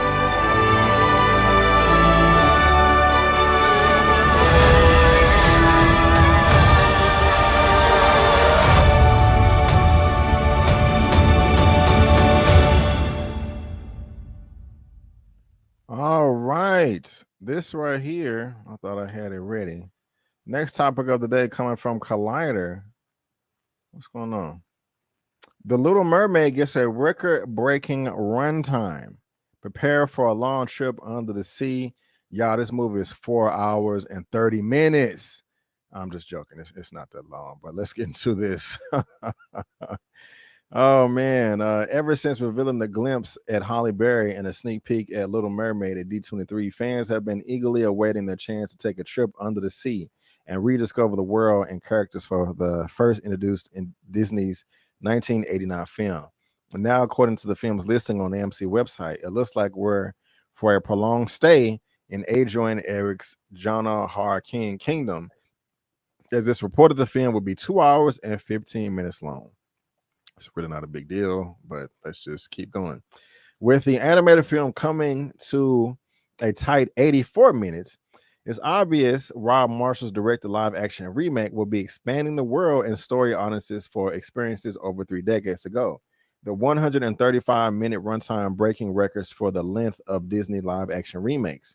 This is hardly a new concept for audiences either, as the live-action remakes have tended to increase their runtimes over their animated counterparts, often bringing with them extended action sequences and expanded backstories for their leading characters. The closest comparison we can make at the stage are to fellow Disney Renaissance films Beauty and the Beast and Aladdin, which saw their respective 84 and 90-minute runtimes expanded to 2 hours and 9 minutes and 2 hours and 8 minutes, respectively.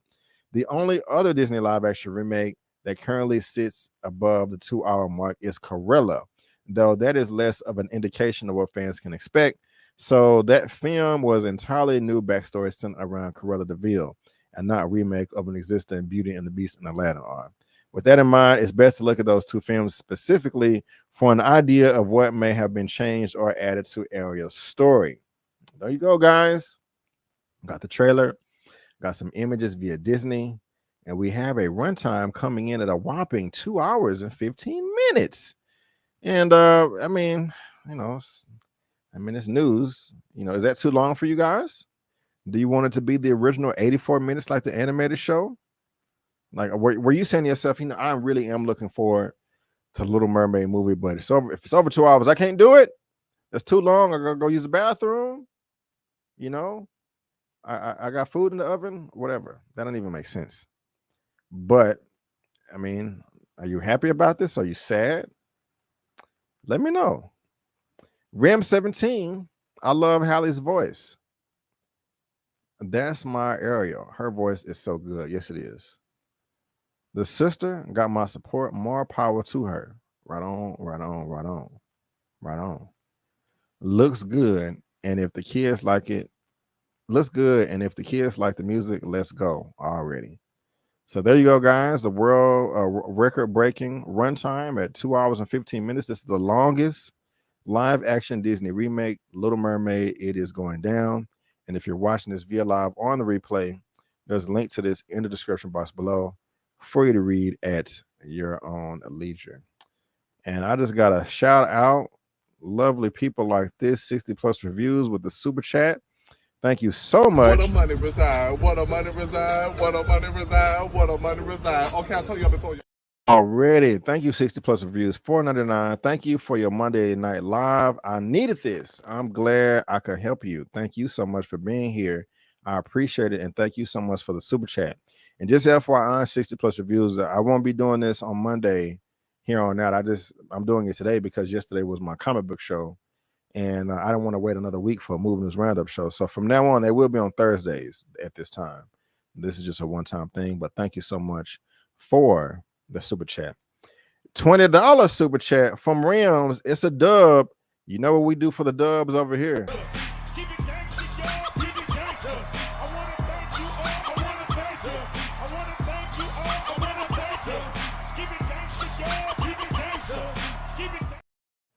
Thank you so much, Rim17, for the $20. And yes, congratulations. You are now a moderator now, ma'am.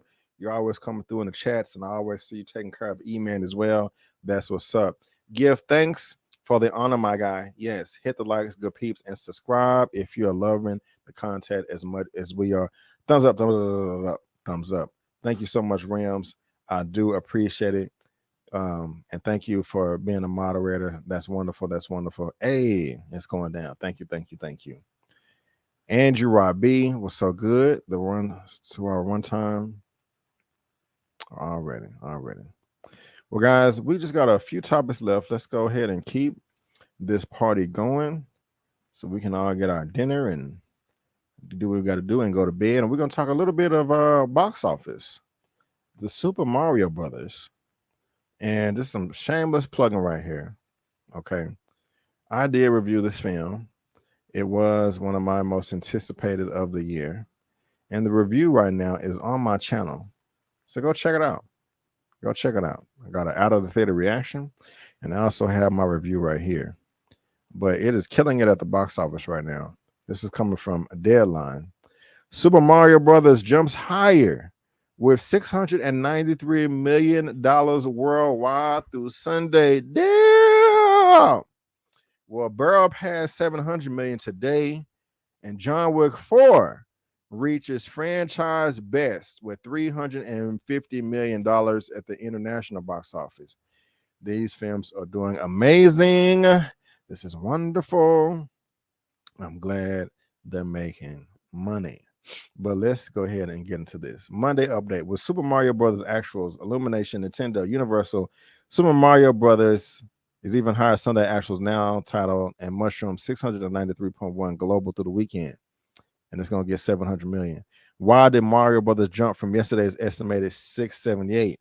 Domestic ended up with 92.5 for the 3-day, with a better Sunday than expected. Overseas, it wasn't necessarily specified markets, but rather across the board, the weekend were stronger than projected. In Germany, for example, Sundays was up 59% versus Saturday, while the UK increased 10% on Sunday, and Australia saw 12% uplift. That's crazy right there. Now, it's only been in theaters for y'all for 10 days. 10 days. And it's doing this good. Now, I'm finna pull it up right here on Box Office Mojo, so you guys can get a full understanding of what's going on. But right now, it's at $353 million domestically, and dang near $700 million worldwide. I was confident that this would be in the $1 billion club. And my thing is, how much better would it have been if this was loved by everybody? Because while I saw the film, I didn't love it. It could have been much better, in my opinion. I was a bit disappointed, to be honest with you. I mean, all of the fans liked it, but the critics didn't. And I'm trying to pull it up right here. 58% from the critics and 96% from the audience. I just don't imagine how much more money it would have been if everybody was walking out raving like this film is amazing. It would probably be at 800 million right by now. But it's at 692, which is still great. Now let's look at what it's doing just right now in the United States, weekend to weekend. If we look at the first weekend, $146 million domestically for the 3-day weekend when it came out on the 7th. The 4-day weekend, Easter, it had 166. That's a great weekend opening, guys. $146 million. That's a great opening. And then look at the second weekend, $92 million. It had a 36% drop. That's great. That's hella good right there. So it is doing wonderful. It is doing wonderful. And again, I just have to say, I wonder how much it would have done if, everybody loved it. But everybody didn't love it, unfortunately. But what did y'all think? Did y'all see Mario? Did you like it? Let me know in the comment section below, because I'm curious. But there you go, guys. Mario is doing great at the box office. Are you going to see it a second time? Let me know. Now, in addition with that headline right there, I'm going to transition over to the next topic right here. And I'm going to keep that up, but I'm going to change the background because we're going to talk about John Wick. Because in this article, the same article, let's see here. Lionsgate, John Wick Chapter 4 continues to draw with an estimated 18.6 million. Hold on, let me go back up. Okay, now I'm going to go back down. This brings a strong run to 189 million overseas with 349 million globally. This makes John Wick 4 the biggest title in the franchise, eclipsing John Wick 3's 328 million, which brings us to this next topic right here, guys, from Variety. John Wick prequel series, The Continental. Oh, that's the wrong article. Sorry. John Wick 4 is already the highest earning John Wick movie. Despite stiff competition, John Wick 4 is already the highest earning John Wick movie after passing John Wick 3's Parabellum. This is great, guys. How much do y'all think it will make? John Wick 4 is officially the highest grossing John Wick movie. The latest installation of Wick's story comes as he attempts to rid the world of the high table, and we all know what the plot is of the film. If you don't, there's a link to this article in the description box below. It has officially grossed $349 million worldwide, and its run isn't even close to John Wick's. And its run isn't even close to over.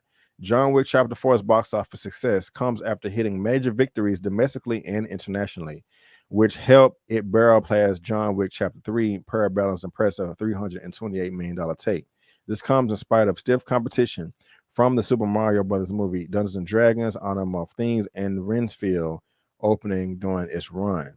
So it's still doing great. The film's success raises questions of potential sequel. While John Wick 4 ends, okay, I don't want to get into spoilers, but yeah. check out, let's look at this. Let's look at this right here. Hold on. If we look at the box office for, okay, we don't want Mario. Okay, the first John Wick, it made $86 million worldwide. I just want to do something real quick. Let's see, 86 times 2. The first John Wick that came out in 2014 made $86 million worldwide, which is great, off of a $20 million budget too. So 3 times 20 is the 60. So it made all the money, of course. We know that. And I did 86 times 2 because John Wick 2, man, it nearly doubled it. Nearly doubled the box office worldwide, John Wick 2. So what is 172 times 2? 344. John Wick Chapter 3 nearly doubled again. It would have needed 344 to double, but it made 328 worldwide. So the trajectory for John Wick at the box office is going up and up and up and up and up. And this is great. And so 328 worldwide for John Wick 3, and John Wick 4 is now at 349. Now, I don't think let's just have some fun real quick. And let's times this by I'll hit the divide button.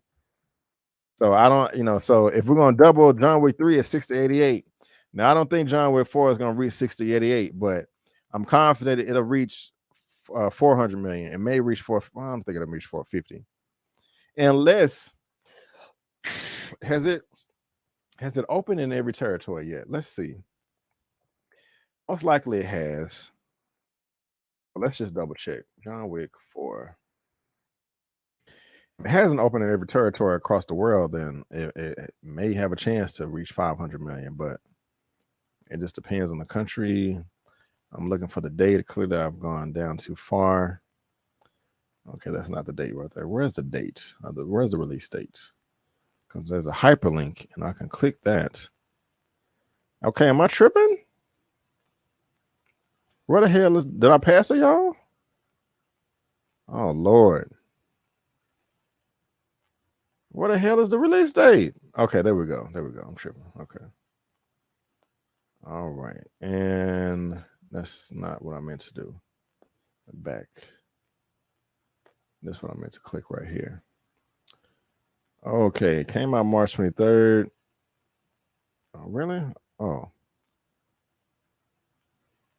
Okay, I thought it was going to have the dates for each. See how it has every country? Usually when I've done this in the past, it'll have the date that it's released in every country. But it's just showing it doesn't have the date there. So I was just trying to see if there was a date that hasn't passed yet. Maybe this. Okay, here we go. That's what I was trying to find. Release date. Here's all the dates. So it looks like it was day and date across the world. It's open everywhere. March 23rd. Yeah, March 23rd. March. Okay, so yeah. April 12th. Okay, April 12th is passed. And so it came out in the past. Oh, this is. Oh, okay, so it hasn't come out yet for United Arab Emirates, Saudi Arabia, and Japan. So it's still. Oh, it won't come out in Japan. It said, damn, September? That sucks. That is horrible. And that happens sometimes too. And you know what? You probably have people in Japan right now like, man, I wish I can pay for it right now to see it. And they don't want to wait, so they'll pirate it. So it's making money. It still has 3 other territories across the world. And I'm not saying that actually I can probably look and see what it made in Japan for part 3 to get a possible idea of what it can make for part 4. So I don't think it's going to be that much, though. Looking at these numbers. Is this the right numbers? Okay, international lifetime gross for all these. Okay, so like United Kingdom, John Wick 3 made 13 million. So let me hit Control F and Japan. Okay, so okay. This is good information. So this is John Wick 3. Okay, John Wick 3 made nearly $5 million. We're gonna round up to $4.98 million. We're gonna round that up to $5 million. So John Wick 3 made $5 million. So John Wick 4 could possibly make another 5 million or more in September of this year. Let's look at Saudi Arabia. Is this the right one? No. Okay, let's look at Saudi. Spell it right?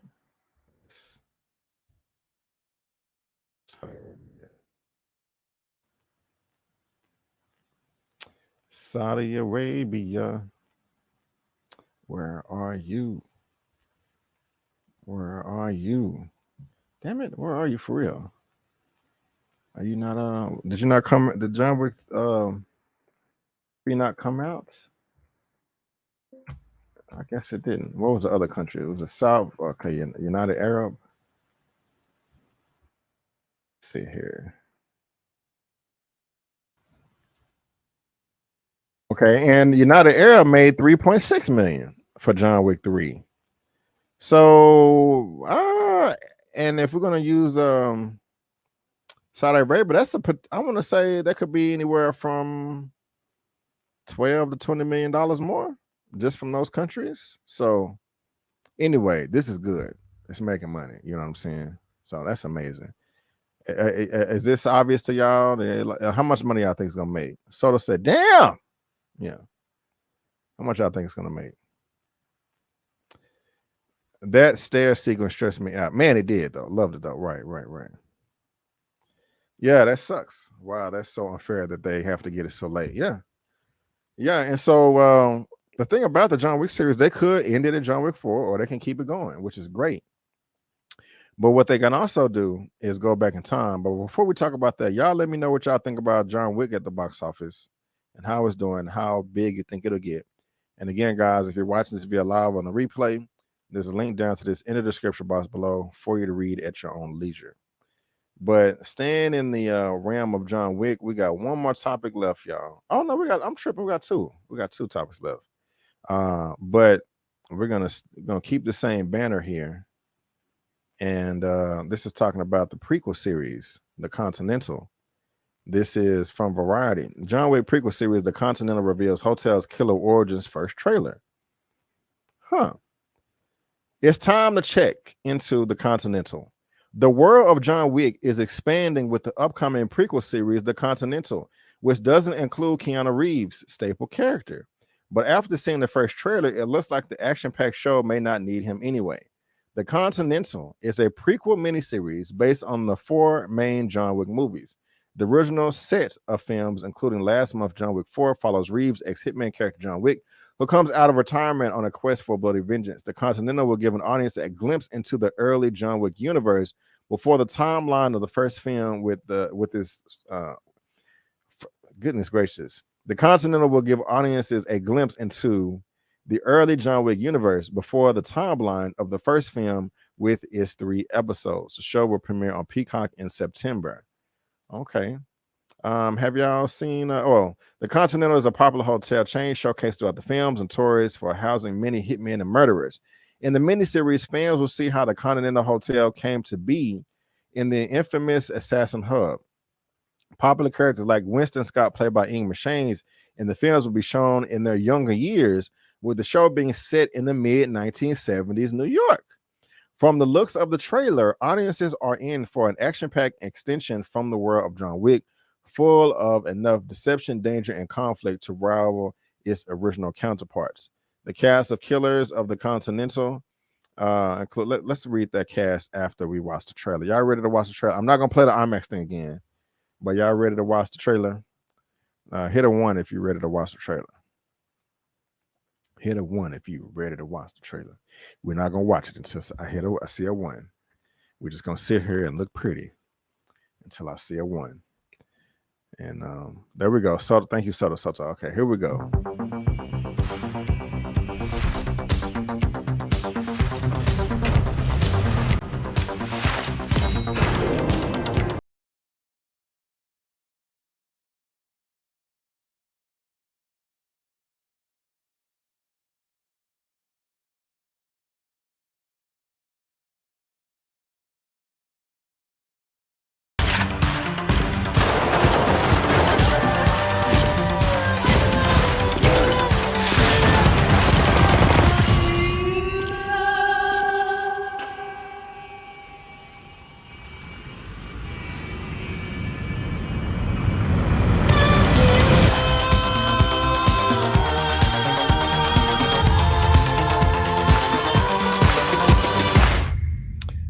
right, Peacock.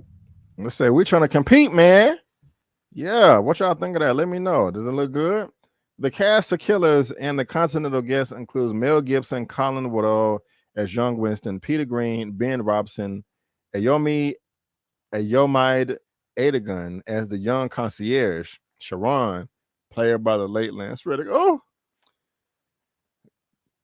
Hung Kate and Katie McGrath. Albert Hughes will direct the first and last episode of The Continental, with Charlotte Branstorm directing the second. Hughes, too, serves as executive producers. Greg Coolidge, Derek Kolstad, Sean Simmons, and Kirk Worth serve as writers of the show. Lionsgate Television and Thunder Road Pictures produced the series. What y'all think about that, man? Are y'all excited about this? Do you have Peacock? Are you going to check it out? I'm down. I love every one of the John Wick movies. Ram 17, are you going to check it out? But I am definitely here for this, y'all. Y'all let me know, are you here for this? Okay. Yeah. Andrew YB looks good, I guess. I need more. I got you. Got some interest. It got my interest too. It does. It does. It really does. So you guys let me know what you think about this down in the comment section below. Whether you're watching this via live or on the replay. Because I'm dying to know, but I know I am. I'm really looking forward to this, and this trailer looks great. So it should be good. I hope it's good and all that good stuff. But guys, we have one topic. What was that noise? We have one topic left before we head out of here. We have one topic left. Oh, all right. I had the wrong banner. And it has to do with your boy, Billy Porter. He's on the thumbnail of the video. This is coming from the Hollywood Reporter. See how you guys feel about this. Billy Porter to play James Baldwin in the upcoming biopic. The Emmy-winning Pose, am I saying that correctly, star and Dan McKay will write the script for the theatrical feature from producer Brian Allen and based on the life of the towering writer and activist James Baldwin. Billy Porter on the left, James Baldwin on the right. Pose star Billy Porter is set to play James Baldwin in a feature based on the life of the legendary novelist, essayist, and activist for Byron Allen's Allen Media Group Motion Pictures. Porter and Dan McKay will pen the script for the theatrical feature based on David Lemming's 1994 book, James Baldwin, a biography. Broadway-trained Porter is a longtime devotee of Baldwin, having quoted from the legendary author and civil rights campaigner during his 2019 Emmy-winning acceptance speech. The deep dive into Baldwin's life and struggles represents the culmination of a long-held creative ambition for the Emmy, Tony, and Grammy Award-winning performer, who is one of Oscar Short's of an EGOT. As a Black queer man on a planet with relative consciousness, I find myself, like James Baldwin said, in a rage all the time. I am because James was.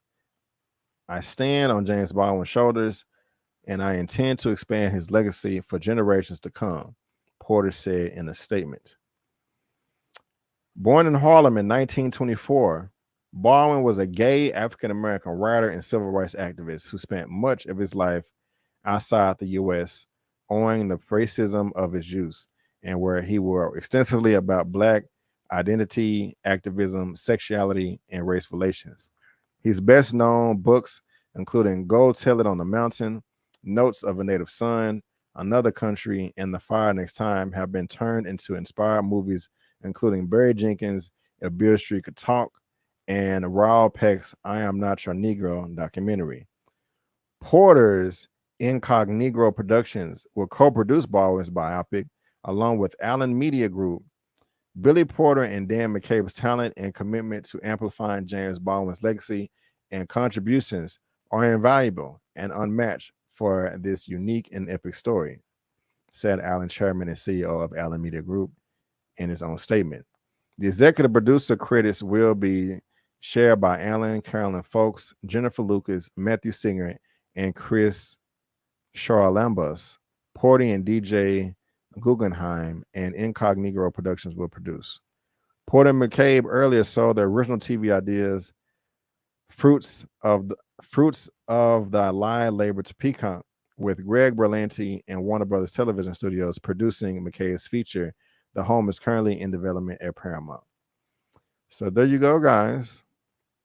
Billy Porter is going to be playing James Baldwin in a biopic pick.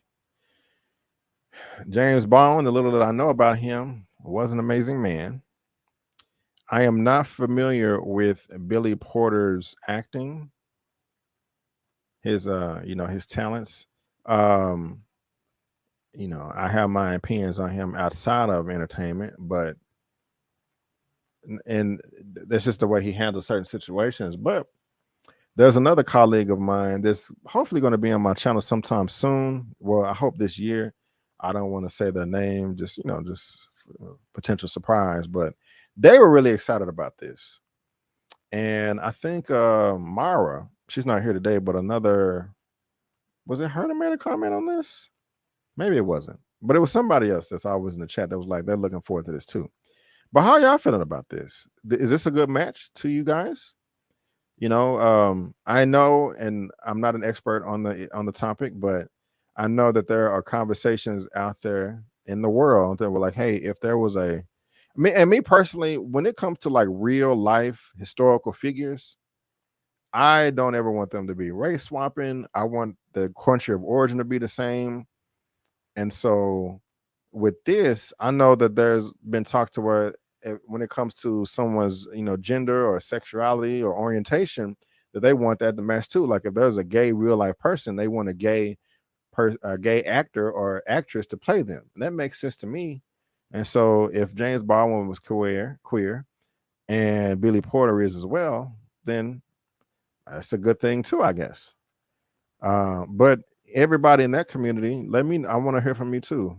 I want to hear from everybody from all angles on, if they think this is good or not.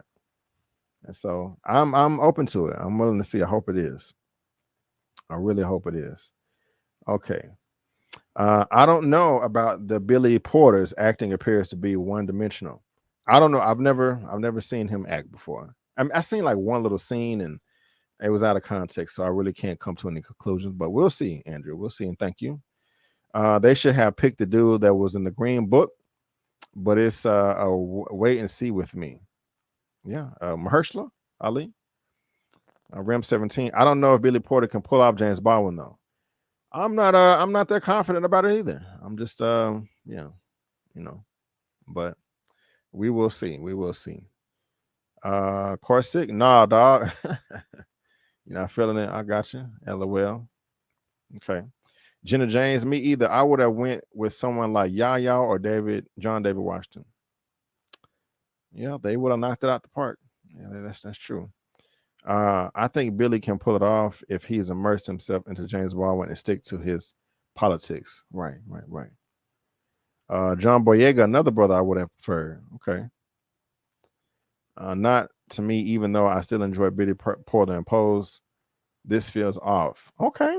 So you've seen Billy Porter act, and this still does feel off. Okay, that's interesting. Thank you for the commentary. And Jenna agrees. Yep. And Chill Spot, it says, I'm in wait and see mode with this one.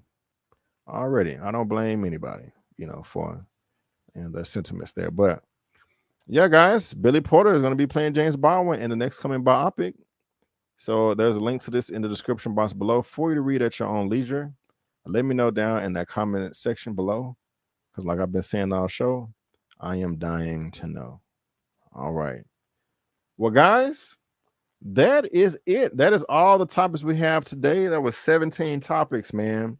So I want to thank you all for tuning in to the Movie News Roundup show, number 102. Don't go anywhere. I just want to make sure we clean the house and update you guys on what's coming next. But thank you so much for tuning in to the show. Everything that we discussed today is in the description box. I'm on YouTube live right now, youtube.com/justmyopinionreviews, twitch.com/justmyopinionreviews. Don't have my Facebook back yet, but if you want to follow me on social media, you can. It's on the screen at justmyopinion84. If you want an audio only version of this, you can get it down below, description box with buzzsprout.com on all of these platforms right here. You can see it on the screen. And I'm also on SoundCloud as well. Also, check out my Mario review, my soccer review. My soccer review, and also the latest recap of Power Book Ghost Season 3, Episode 5, and Episode 6 of Snowfall Season. I say Episode 6, Snowfall Season 6, Episode 9 with Tyra. We had a lot of fun. We can't wait to talk about the season finale with you guys. But as far as the Movie News Roundup show, they will no longer be on Sundays. Okay. The Movie News Roundup show will now be on Thursdays. So the next time you will see me doing a Movie News Roundup show, which will be episode 103, since today is 102, will be this Thursday, April the 20th at 6:15 p.m. CST. Okay, the Movie News Roundup show is no longer on Sundays. No longer on Sundays. They're going to be on Thursdays at 6:30 p.m. CST. What is going to happen and what's going to happen every Sunday, like I did yesterday, is going to be strictly comic book superhero news. So I had my first show doing that yesterday. From now on, every Sunday will be superhero comic book news. Every Thursday will be movie news. Okay. Yeah, I want to repeat it in the chat. Every Sunday will be superhero comic book news, and every Thursday will be movie news. Okay. Let me see you. All right. All right. Well, guys, again, I just want to thank you so much for tuning in. And Mario, if you're still watching, I don't know, but if you are, I just want to let you know what you get if you want to subscribe, if you haven't already, or just anybody out there that's new. On my channel, you're going to get movie reviews, series reviews, spoiler reviews, a weekly movie news roundup show, a new weekly superhero comic book show, and what I'm streaming on television: Snowfall Season 6, Power, Bel Air, trailer reactions, and some interviews as well. And I promise I am going to get to Bel Air. I promise. But guys, again, that's it. And I want to thank you so much for tuning in. And before you go, don't forget that I'm Avery. That's just my opinion. Peace out. And I'll see you all next time.